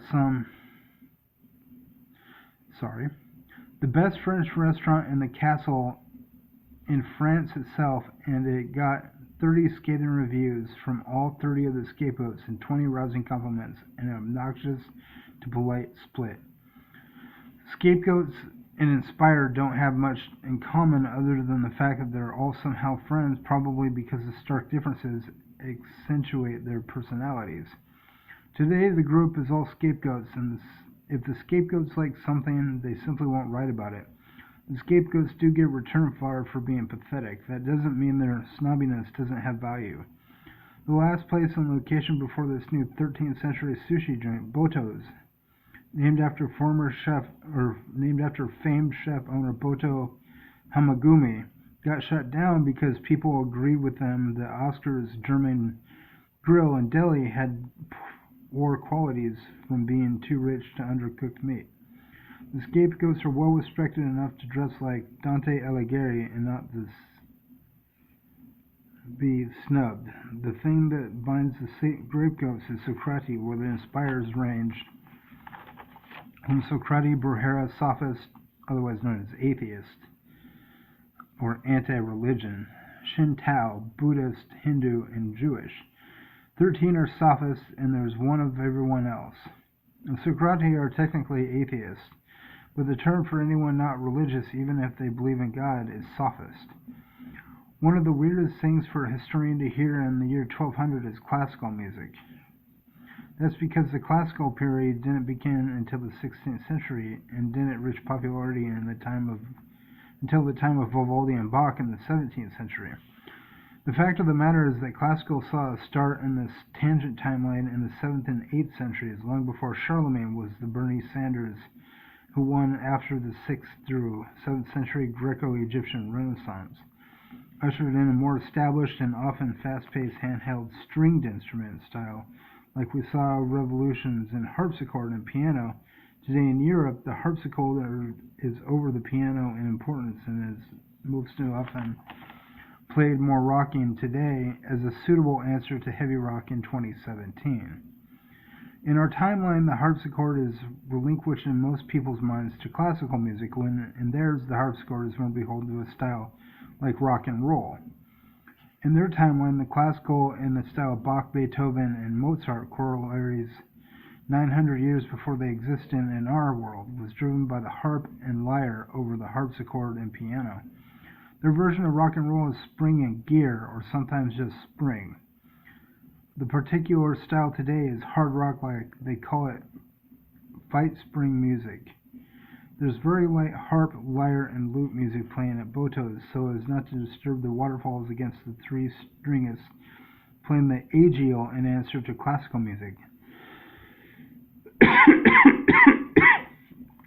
Agial is classical in this world. The birthplace of classical was Germany and Austria, or well, the popularization of it anyway. Agial was born in the Mediterranean. This was a time of fast-paced harp music to more medium-paced, with a lot of complex fingering designed to get people dancing on both accounts and not always slow-paced. The music at Botos is more new wave than agial. For some reason, this music got the style name gustatorial taste, which is redundant and is labeled gusta because it is often played in a relaxing setting with food. Botos is not surprisingly playing gusta as the game walks in to the sushi restaurant.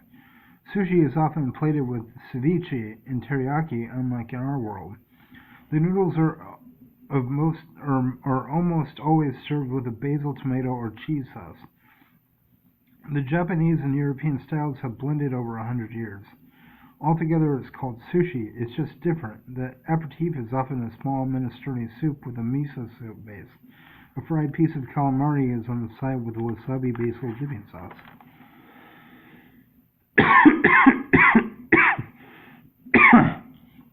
The soup has one smoked oyster in it. Another side is a seaweed radicchio salad with sesame seeds and soy sauce drizzle. No matter how much sushi you order, there's still a small ceviche and teriyaki pasta. A larger ceviche and teriyaki can be ordered as a main course with many selections of choices to be paired with sushi or as a standalone. The Marseille Castle is itself a 5-mile-high clock tower in the 13th century French style. Botos has worked out to have parts of the internal working exposed and recover with a glass against a black basalt wall paneling with very low lighting except for flourishes under the tables and the bar in red lighting. It's a gorgeous restaurant, more beautiful than Oscar's. The scapegoats are walking in. Wound, Part 8, pages 102 through 115. They're well dressed. They average between 18 and 22 years old, though some are over 30 and 40. One is 52. There's no real leader of the group. No surprise they brought a monk. He's 26 and well-versed in Socratic rap as a preacher. Among the other 4 Socratic monks, Johann is the highest regarded preacher, though they too work always as a group. Johann is from Stuttgart, Germany, and came to Marseille to witness the Mars launch and a monk exchange for 14 months. He speaks French fluently. The dinner group this evening is 31 men and women. There are 10 women in the group. They're all dating one other member of the group. Women in Marseille usually have jobs. The watchers don't work. The scapegoats are the rumor mill of the castle. If they don't like someone or something, you'll hear about it over rumor mill, a social network on the breezeweave. The scapegoats are all trying to start a career, but don't have enough talent. They all talk about themselves in the third person like they're the best, though they're some of the worst. Some of them are really good, but they don't have nearly what it takes to make it, and they blame everyone else. They're the most boastful group of cads you could ever aspire to meet, and they're even proud of the fact that they're boastful as they stand on tables with a drink and gesture deleteriously like peacocks. They're a nuisance, and they seem oblivious to their only real untapped talent is restaurant reviews. If you ever wanted to know where to eat, Rumor Mill has a blog section several can write on. The Scapegoat's restaurant blog, Where Not to Eat, is shamefully put out for free by 31 friends everyone hates.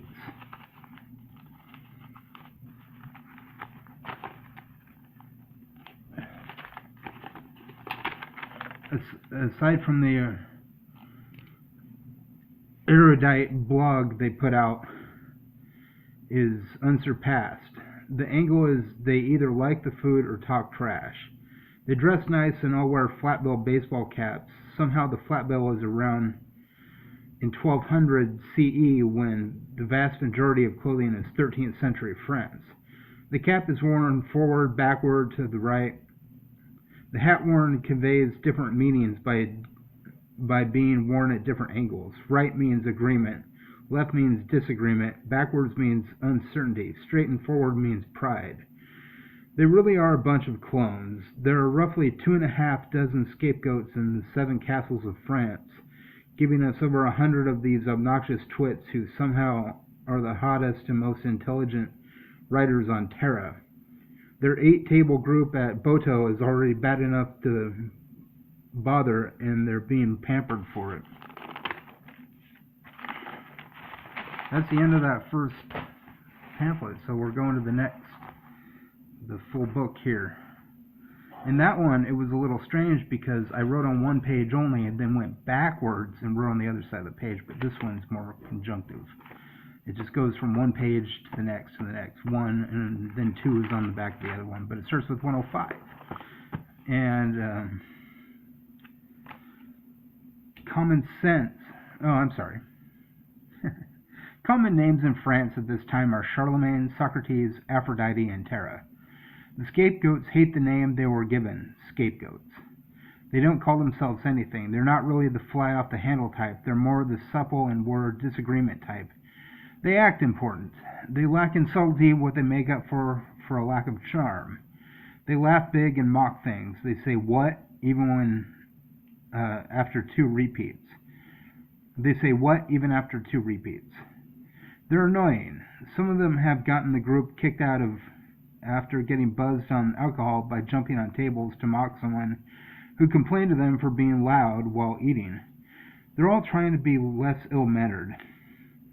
Since Michel got himself in trouble for such a display 3 months ago. Michel is their impromptu leader except in times when Germain has contested.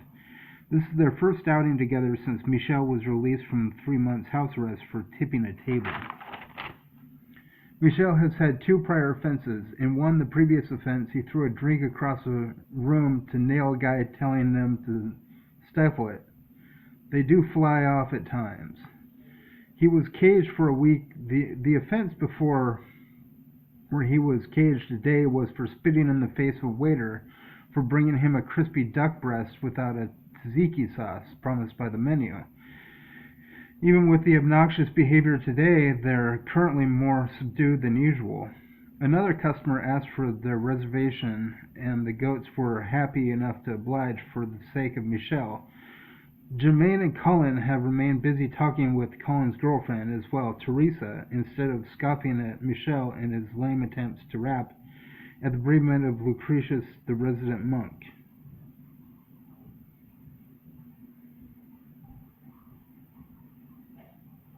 I thought his name was Johann.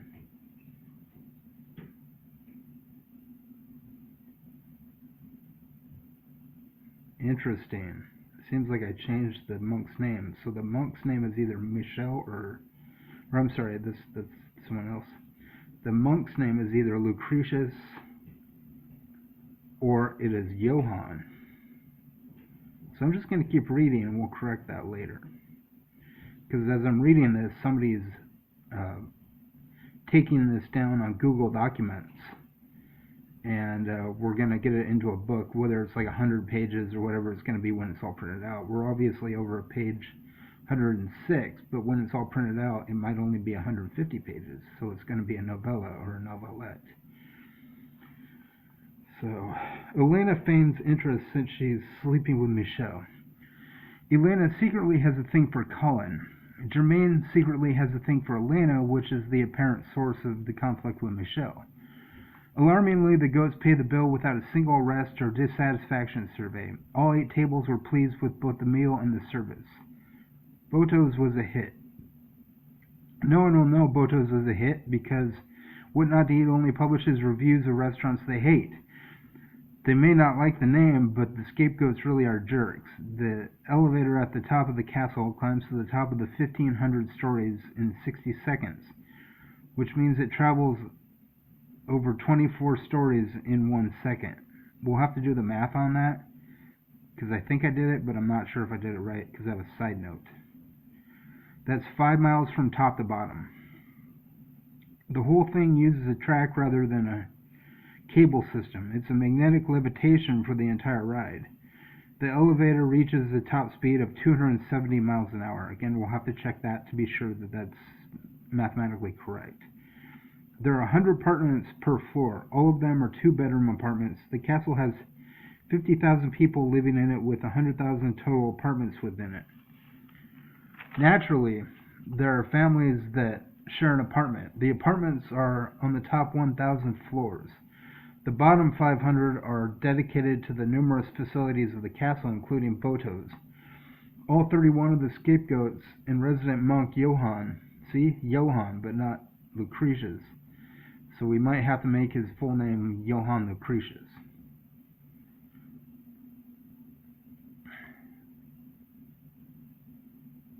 No, because it says here that is the resident.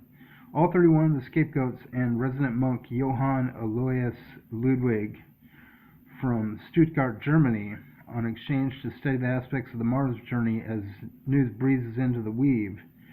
The departed monk is in Stuttgart, the first German stop for the Mach 3, Electricius, as the rail observer for 8 more months before coming home to Marseille.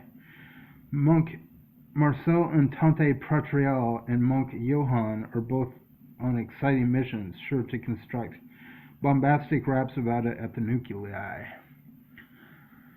The building itself is 1.5 miles wide. The apartment hallways are one end to another with automatic sidewalks going in either direction with a path between them and walking paths on either side.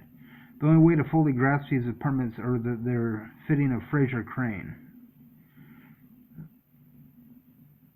The setup is spacious and still in the lovely post-Gothic interior style of the wealthy in our 1200. They all have a harpsichord and a harp. Some have retrofitted the space a little different, but the basic format is the same. People have been born here, moved, gotten married, had a child, saw their grandkids and great-grandkids do the same, and die at 170 years old. There's 100 apartments every 7,500 feet. That's 2 apartments every 150 feet. That makes every apartment 75 by 75 feet. The rent is 800 terrarii a month. It's quite easy to live a life without a job. However, there are perks to working. Working means your apartment costs 0 terrarii a month.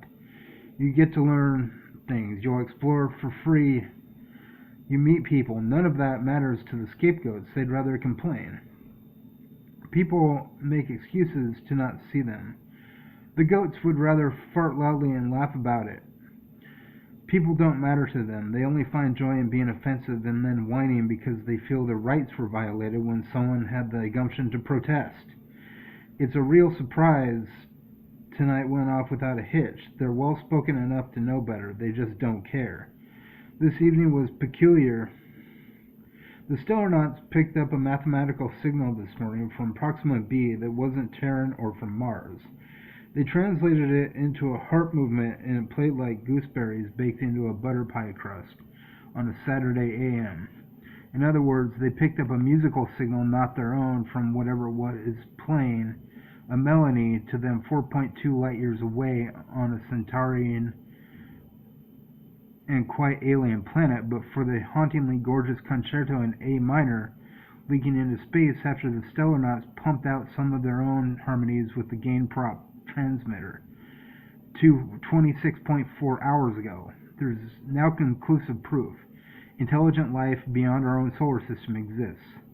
Not only does exosolar civilization exist, it appears to be empathetic to our existence. 3.5 months later, the Stellarnauts, after communicating in French, set to music as the aliens returned volley with their language set to their music, even though a linguist will still have to interpret the files back on Terra.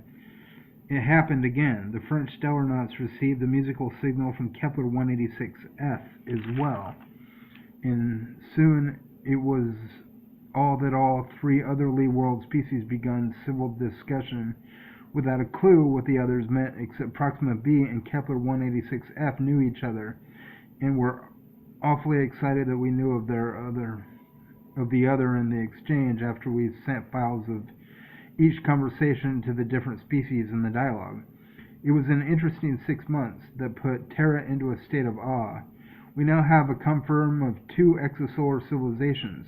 We may have soon from Kepler 452b in 2 years, but the Stellarnauts have to spring launch home after a 60-second crank of the device that will propel them back to Terra from Mars. Humans are no longer alone. Johann the monk is overjoyed. He has 4 months left of his stay in Marseille before heading back to Stuttgart. The King of France has it arranged for a high-profile meeting for all 35 monks in France with the Stellarnauts along with the other dignitaries from all over the planet who will meet at Castle Paris, where arrangements have been made for them to study in the empty apartments of the castle, which are often frequented as hotel accommodations, since there are 50,000 empty rooms at the very least in the chronology. There are 7 metros in France. Each city has there's 5, because we already corrected that, didn't we? There are 5 metros in France. Each city has 50 to 60,000 people, with 50 to 40,000 empty apartments that are over 5,000 square feet in a 1.5 mile by 1.5 mile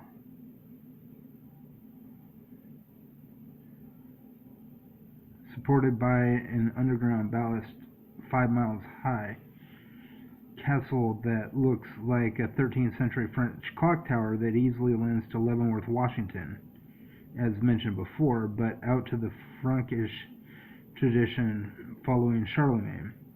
There's always plenty of room. The Stellarnauts have 4 months prior before they get home. The scientists aboard were the first humans to step on Mars. In their sojourn, they made contact with alien beings, which will continue on Terra with a copy of the same experiment on Mars, Phobos and Deimos, and a linguist to try and interpret the message. The Knots assembled a mile-high spring and gear rocket launcher.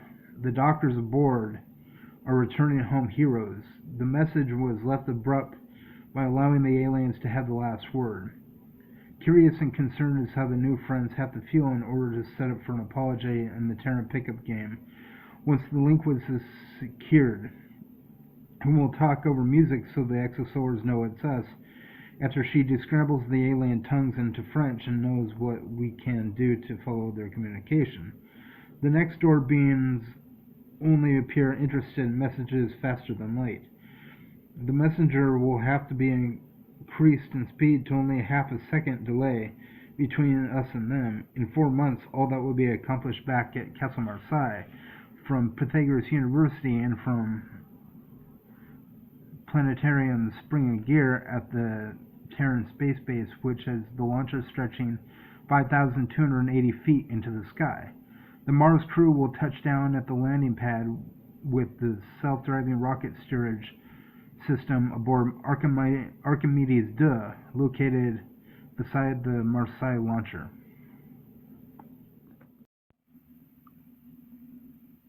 Wound, Part 9, pages 117 through 133. The hallway has 5-foot wide walkways, and then a 5-foot wide moving sidewalk with a small divider bump. Then another 5 feet wide moving sidewalk in the opposite direction, followed by another 5-foot wide walkway with elevators on the other side. Every 20 apartments, there's an elevator and a door. The door leads to an area 1.5 miles long and slightly less than a mile, 0.5 wide. That's different on every floor.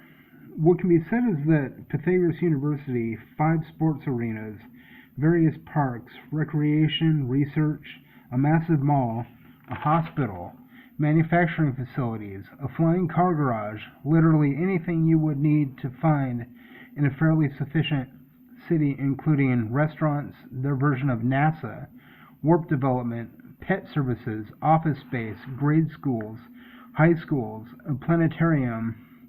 There are 2 in Marseille. Viewing decks fill this building to the rafters, and some facilities, like the sports arenas, require more than 1 story to function. The inspired watchers are more independent from one another than the scapegoats. They're also a lot more polite and able to hold conversations with outsiders. Most of the time they go out to eat by themselves or with a girlfriend. All this other group are men. They date outsiders exclusively. The scapegoats almost never go to the Friday dance. In a lot of cases, many of the scapegoats were banned from the Friday dance for going over the top and bothering others.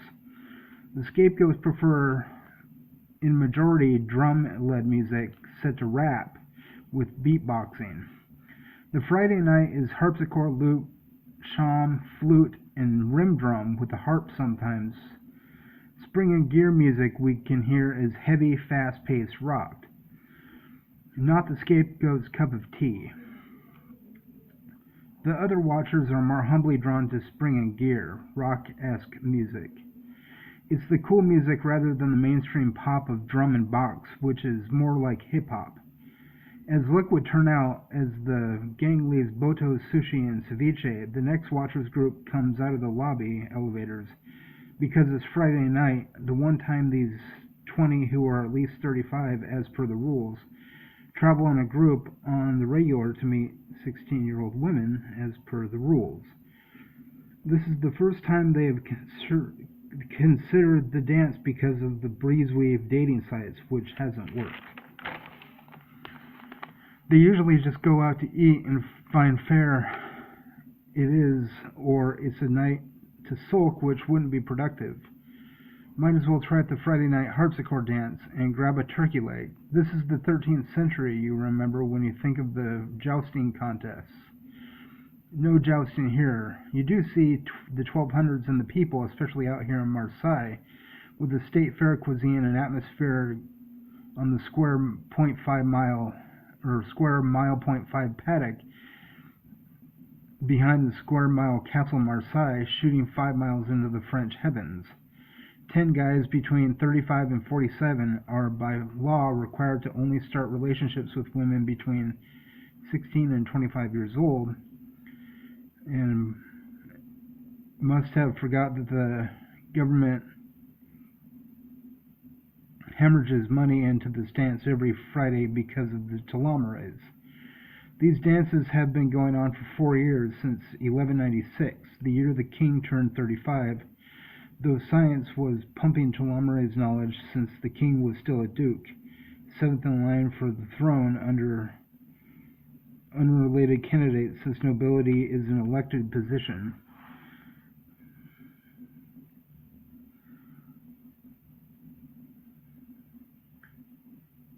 Even though it's a hereditary position.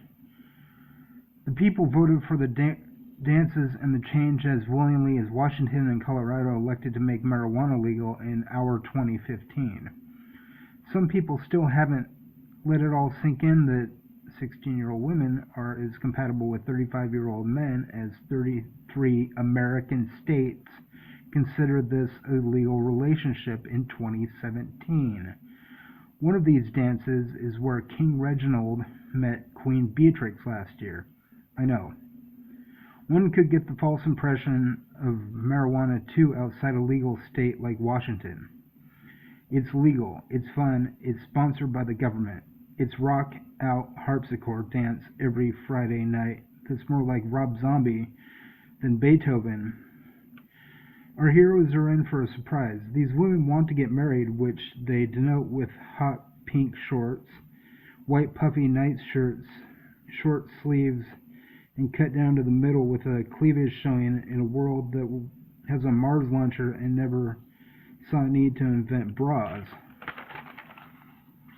The men are typical to dress in a puffy shirt and ballooned out pantaloons of the same color. The numbers are collected by phone to keep the ratio of 2 women to every man to assure that more success for the guides. The women can eat for free and get 1 drink free an hour. The dance lasts 6 hours. People are expected to dance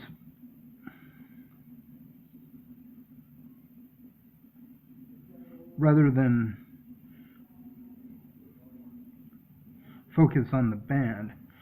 Observe the music with your ears, not your eyes. The tradition is that the guy dances with 2 at once. After the dance is over, he throws a 1 and 2 dot die called a coin die, with 1s on 3 spaces and 2s the same, to decide if he dances with her the next dance, or he just picks his favorite and more can join him than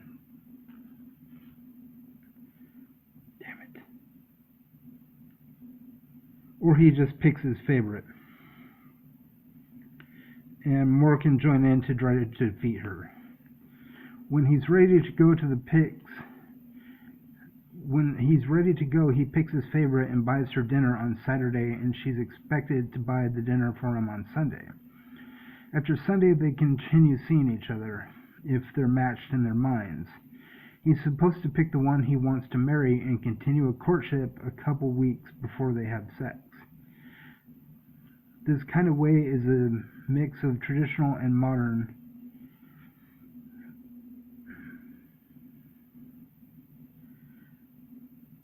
Married couples went through this process in a world where kings and queens are elected for life until they step down or are voted out by assembly.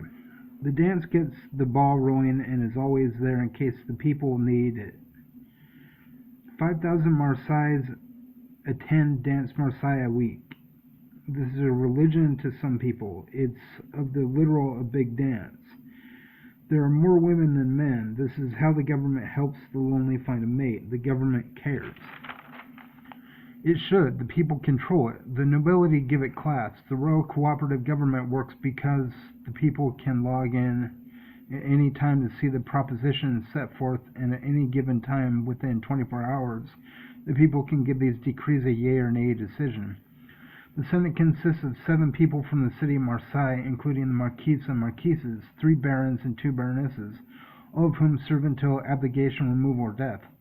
The rest of the government is everyone from the age of 16 or older in a municipality of 50,000 citizens who live in Castle Marseille.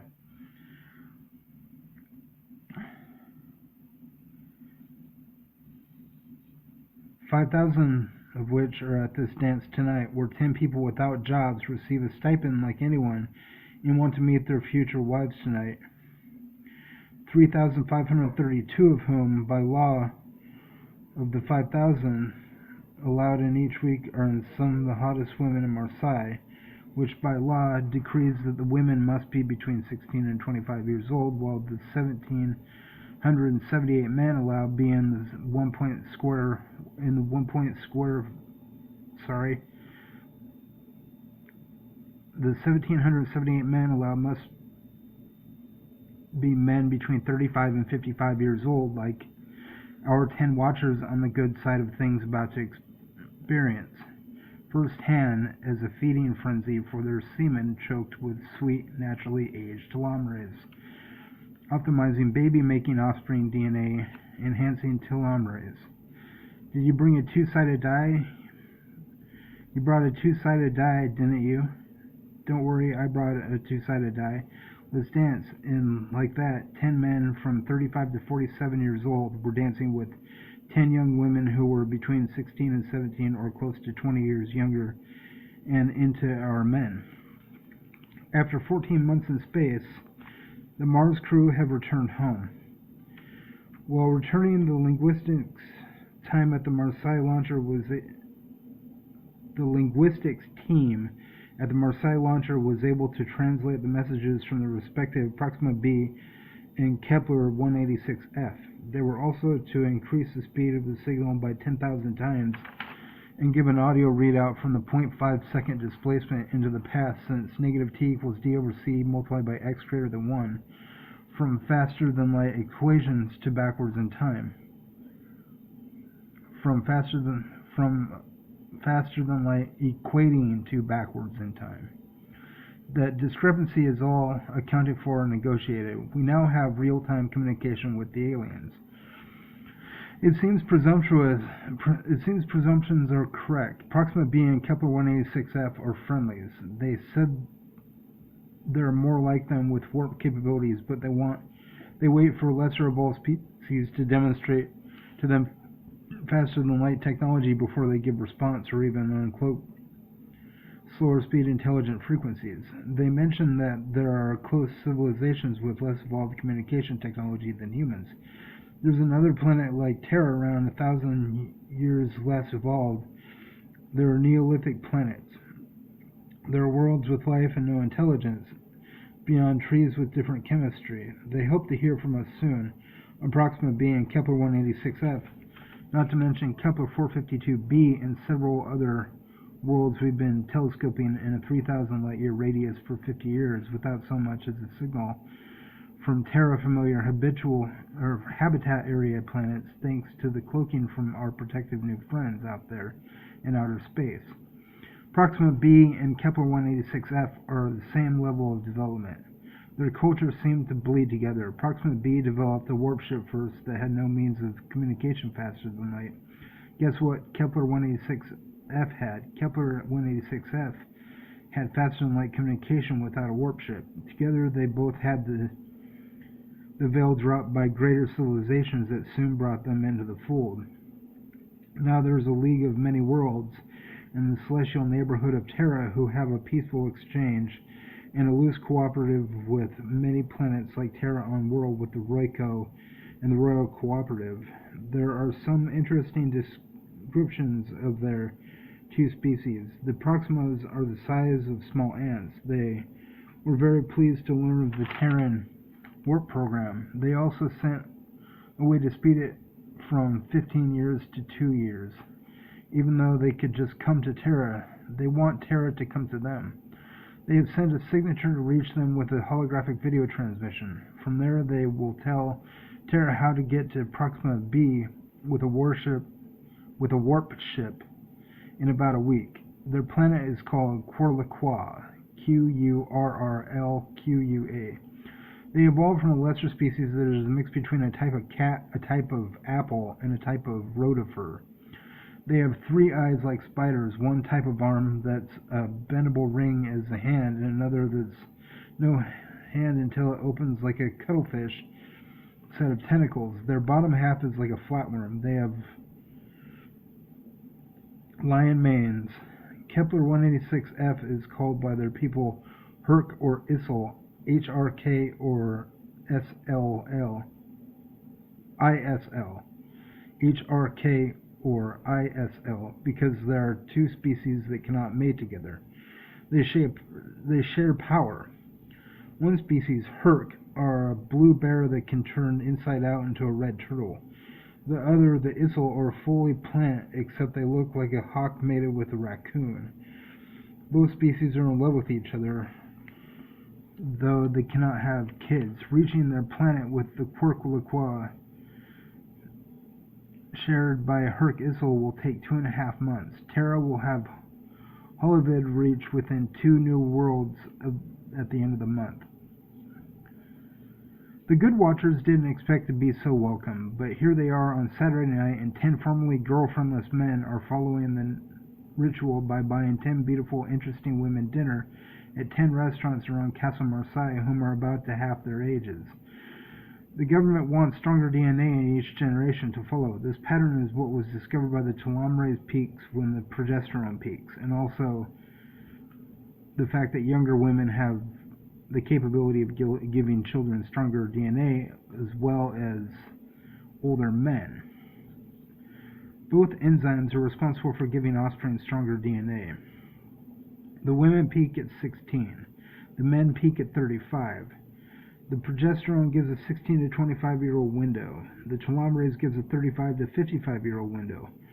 Fertile ranges are compatible stages. Autumn drops seeds, pollen blooms the following spring.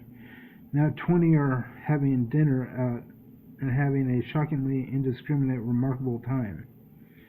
All you have to do is meet your new best friend. The women dress more formally for dates in gowns that flow to the floor. This is the daily wear of the 1200s. The men wear bright robes of multiple colors. The women also display multiple colors. Men also wear tights. Hats aren't all 13th century. Either there are traditional hats, flat bills, or no headpieces.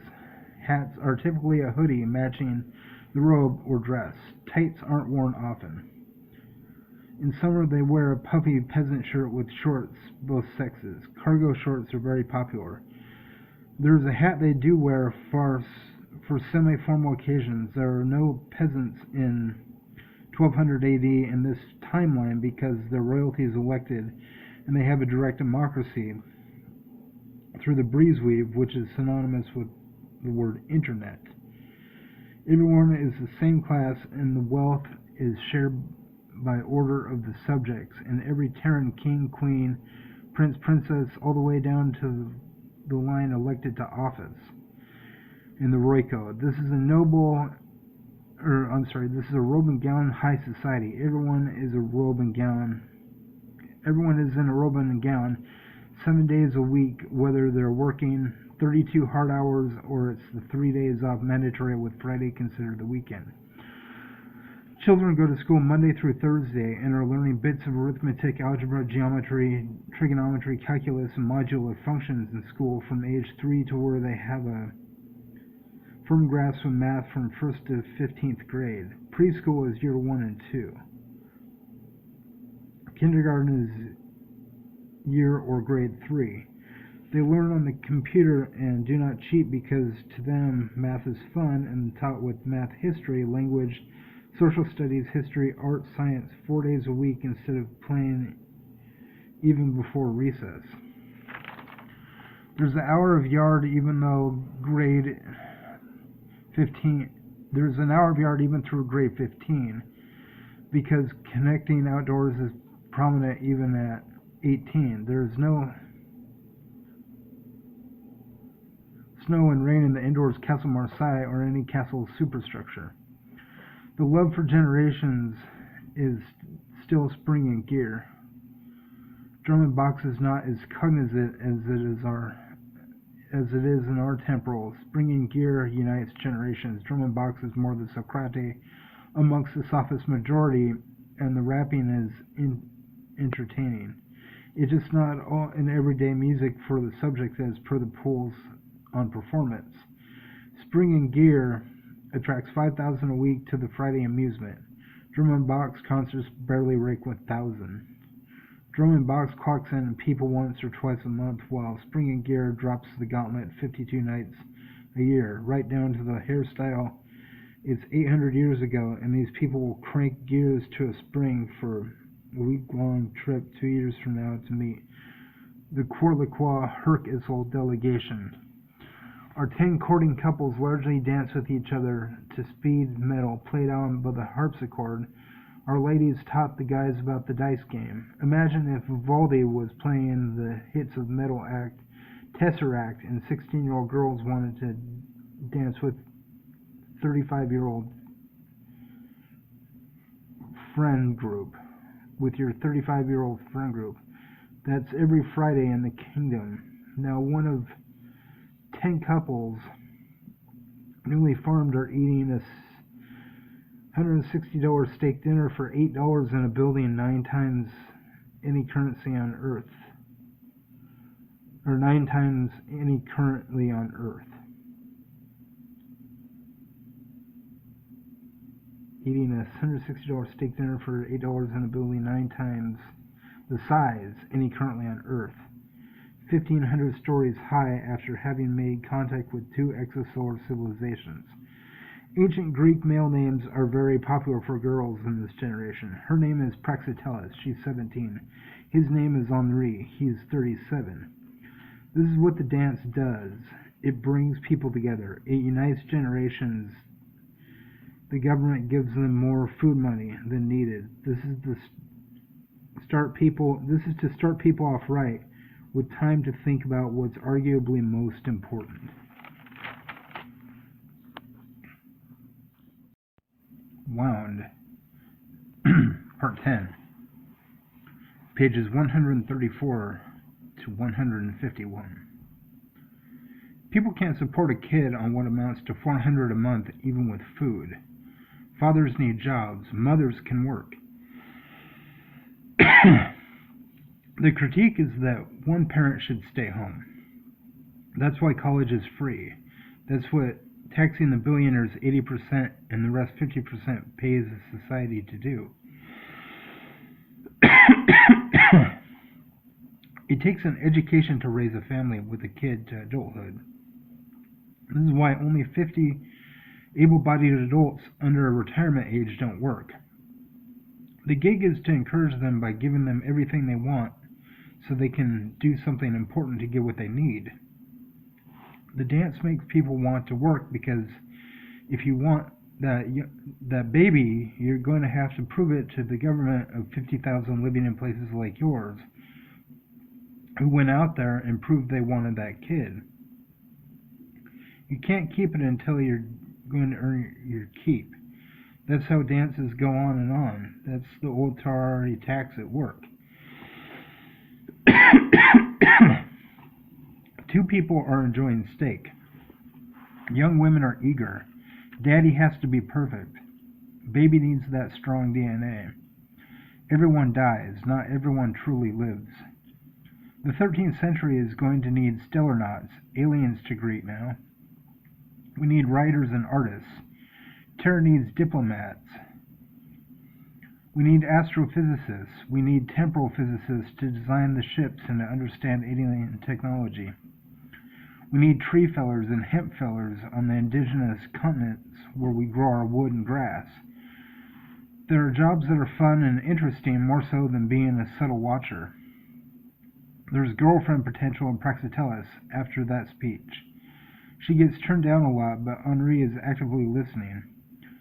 She may have a point, he thinks. She's a pretty great girl. She's wearing a dress long green, thick fleece. She's wearing a green thick fleece, a dress long with flourishes of red and white. Stark differences from last night in a beige revealing mid-cut peasant shirt and skin-tight bright pink shorts. He wore a black frilly shirt with puffiness and black ballooned out pantaloons. This is the tradition. Women dress for play and men dress for business.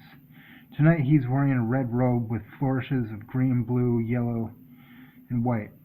This is the everyday fashion of the Roiko.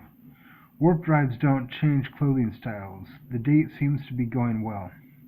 Praxiteles will be graduating from 15th grade in late May.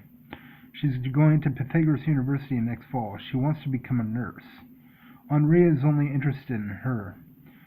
He's low on ambition. He's been listening to her talk about wanting a child after she graduates from nursing school. Henri is fascinated. He also doesn't want to lose her to another man. He used to have bipolar. They cured it. He's thinking of joining her at college. She likes the idea. It would help to have more money if they had a kid. As per tradition, she's going to take him out tomorrow night. There's a huge incentive to working. It's like putting $1,600 in your satchel every month by your $800 rent being comped. The money is worth twice as much here. Minimum wage is $20 an hour or 10 terari. The tax is 50%, but it's 80% for every $1 billion earned and 65% for every $1 million earned. College is free. Citizens already receive 4,000 worth of food in 200 terari food credits. Going to college will earn you more. Aside food, it's only $24,000 in worth, which isn't a lot to travel the world or to build a home besides the woods with acreage. Giving Day presents might be nice, not to mention dates outside just food. Books are free. The symphony with your wife is not. Royko may need to start a starship program. It appears we have some friends. The Quirliqua have a space ready for the Terrans to land once the wind-up ship is ready in 2 years. They like the wind-up clockwork technology. They wish they thought of it. The Quirliqua currently use a star power to antimatter generation setup that takes years to power up a ship without antimatter generated for the drive to engage. They want to use a Terran system that works on chronomic torsion to generate antimatter that will take a couple of hours once the ship is built. The Herc Issel use biomass concentrated to a purple crude animal oil from an eyeless slug dog that's 400 feet long and has a ferocious bark, bite, and highly advanced sense of smell. The Issel communicate like we do with mouths. The Herc use smell and release a beautiful mix of odors that have to be interpreted by an Issel computer that also emits these smells to the Herc. The Herc mate with the Issel but have kids with their own kind, which neither side finds attractive enough to keep if the opposite sex of the species, which would then go on to the opposite sex parent. Test tube babies are the norm. The Herc, Issel, and Quirliqua are surprised by Terran older male telomerase, younger female progesterone biology, only to say that they were surprised Terrans had only encouraged it without other mating age being allowed by law for 4 years. The 3 other species have restricted same-age mating in younger males from sex since before the Herc and Issel crossed the ocean on the same day to meet 10,000 years ago. Praxiteles and Henri are doing well. She's convinced Henri to go to college with her to become a temporal physicist to learn more about warp travel and faster than light. He's pretty sure she's into him. They're sitting at the pool in shorts, and her bikini body is sitting in his lap in his arms. Yesterday she took him to Boso's Sushi and the marijuana dispensary where she bought a 50 terrari ounce. He's shirtless and wearing sunglasses. They've been together 3 days. They haven't had sex yet. Traditionally, couples wait a month before copulation. This is to build intensity. Females on Terra are sensual, but they do expect males to wait 30 days before sex. After a century, generations of males have stood firm. The staving off is well worth it. Males and females average once a month for sex unless they're trying to conceive. This generation is unique in that most women are actively seeking men in their previous generation. The government did, in fact, ban dating one's own generation. The government of 300 million on a planet of 400 million, largely controlled by the people with less than 1 million in terrari and a direct say through the breezeweave with a computer. A population boom is expected over the next 16 years that began 4 years ago. The dance will dwindle in use, though married couples are allowed as are gay couples as long as the females are 16 to 25 and the males are 35 to 55. We're seeing the population go up over the previous years. We've also seen job performance go up.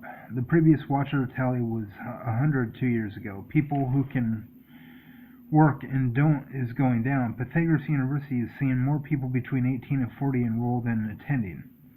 The crime rate is dropping. Every indication is that raising the male age of consent has improved society.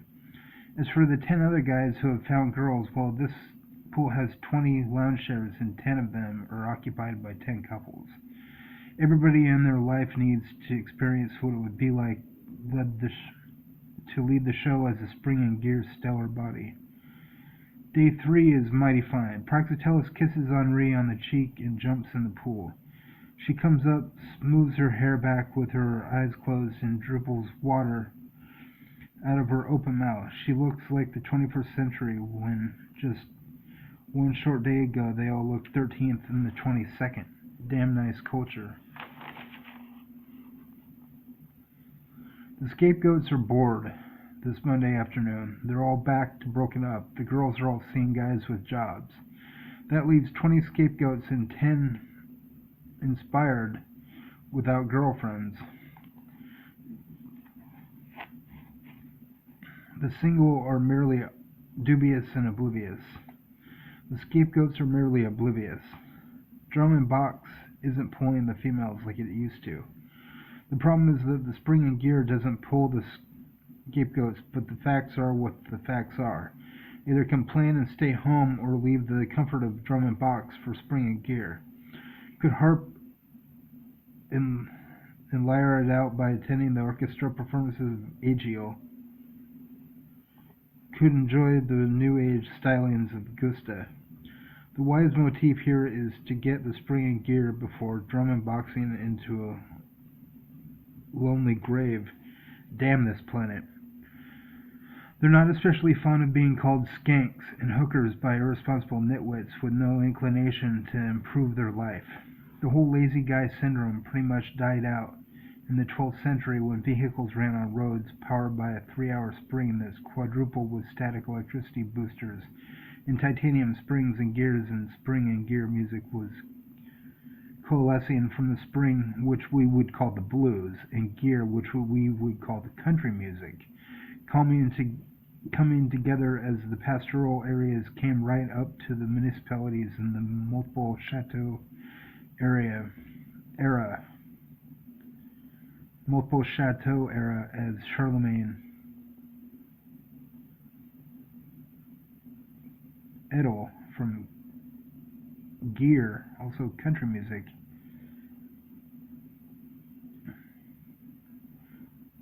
with Thomas Toulon of the blues, and the harpsichords genre were literally married. Their kids had a rim drum, shaman, flute, which wasn't a violation of the one-child rule, as they all lived in the country on some acres in a cute little country home away from the city.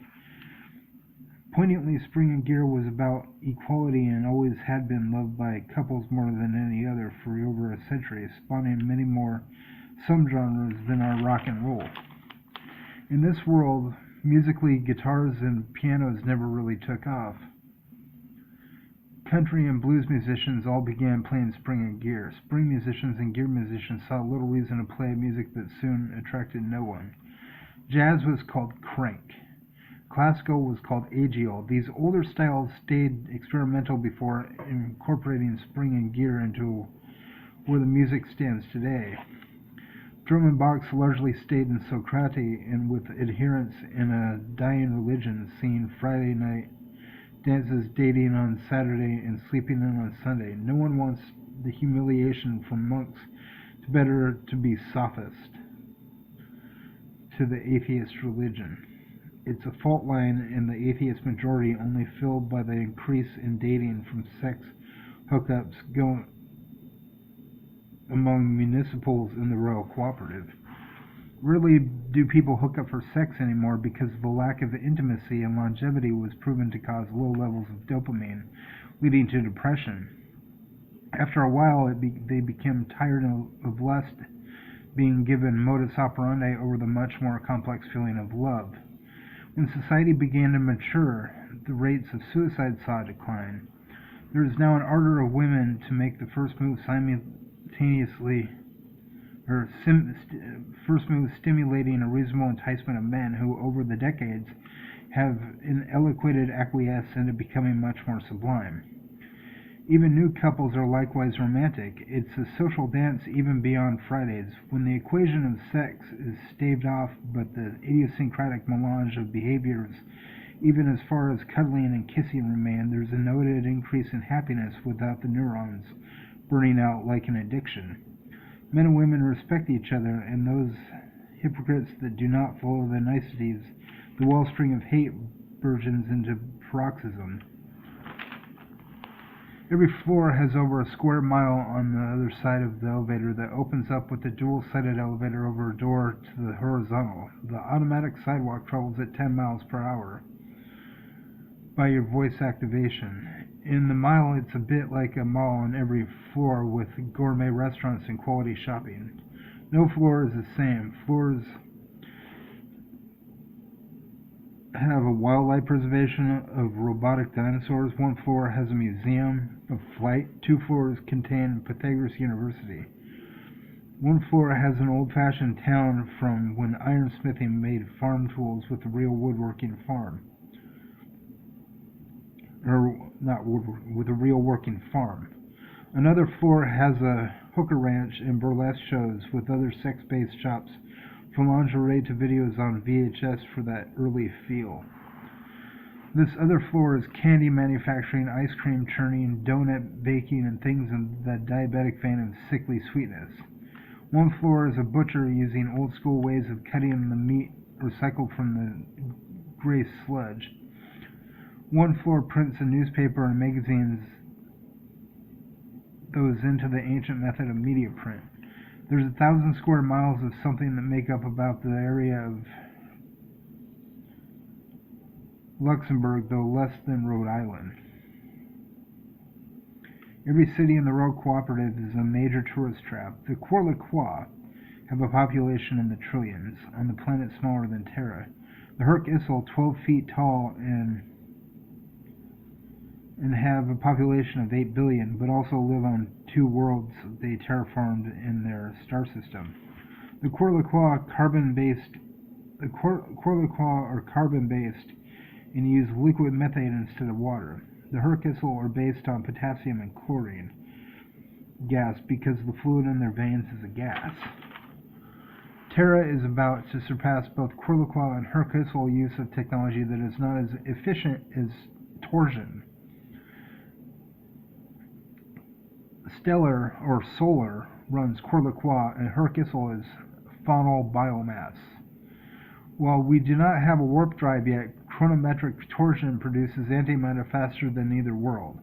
The two planets were feverish to become our allies for what we can teach them. With the increase in speed of the quantum tunneling radio, the looming question is Kepler 452b, or formerly volleying 2-year reach to bounce back relay. 1.752 hours is the intermediary step to make sure, and nothing showed through our new friends in outer space assured there was something of note, forgetting to clarify that their entire bodies are covered in light sensors and that the entire biosphere of what Terra was calling Kepler 452b was death. Light sensors is another way to say eyes. The dominant species of K452b uses flashes of lights in about 16 million colors from a flowering polyp system on their bodies. Their lower half is a track wheel like a lazy Susan and a little cilia that make them mobile. The cilia looks like fuzz. They go naked. Their genitals retract. Their skin is blue. Their head is a blob with 16 eyes. The rest of their body is covered in eyes and polyps. Their arms go down to their wheel. They have 16 arms without fingers. They have no ears. They have no teeth. They liquefy what they consume. They have 2 tongues with 16 appendages on each tongue. They have a 1-nostril nose that's weak. Their food is very rich. They liquefy what they eat. Their eyes can be any color of the rainbow. They have no neck. They have no hair. They communicate by spinning and flashing lights, and facial expression by changing the shape of their bald head. If they looked at Terran rainbows, they'd see 16 million distinct colors. They have no vocal cords. They live in pristine, clear water. Their entire surface of Kepler 452b is water. They have gills. They're a highly evolved jellyfish sea anemone octopus hybrid. Their eyes are similar to octopus, though color vents in detection. They're actually mammals, though, dominant in their oceans, and thus it was a mammal jellyfishy sea anemone octopus with gills like fish. Their work program came from Quorliquois. Their power source is wind that blows 300 miles an hour on the very least. at the very least. They are carbon-based. They have two genders, though the males nurse with breasts the females lack. The males have two male-producing breasts. They call themselves The Herc Issel have a way of contacting They'll show us when we visit after the Terran warp ship is built over the next 2 years. Praxiteles and Henri are exploring the indoor beach on level 985. They're walking from one end to another. She's in his arms. She's looking into his eyes. He's talking about the future of contact with Corlaqua, Herc Issel, and Because of her, he's decided to attend Pythagoras. It's week 1 of their romance since today is Friday. The plan is to eat a late dinner at Chateau Provence and go to the dance. The first dance as a couple is known as the battleground, to assure of the male loyalty in the crowd of 2 times the females as males in the sea of temptation for him. He's 37, she's 17. All the women are between 16 and 25, and there are 3,334 of them at every dance. Henri is not a scapegoat.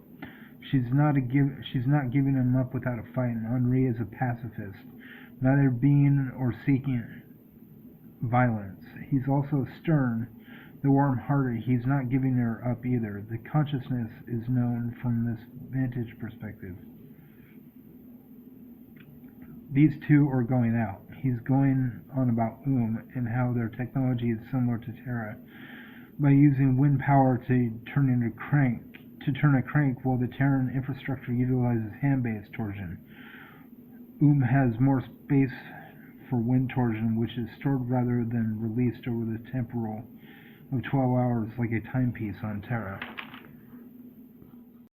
As an older guy interested in younger males and a libtard, or whatever you want to call me,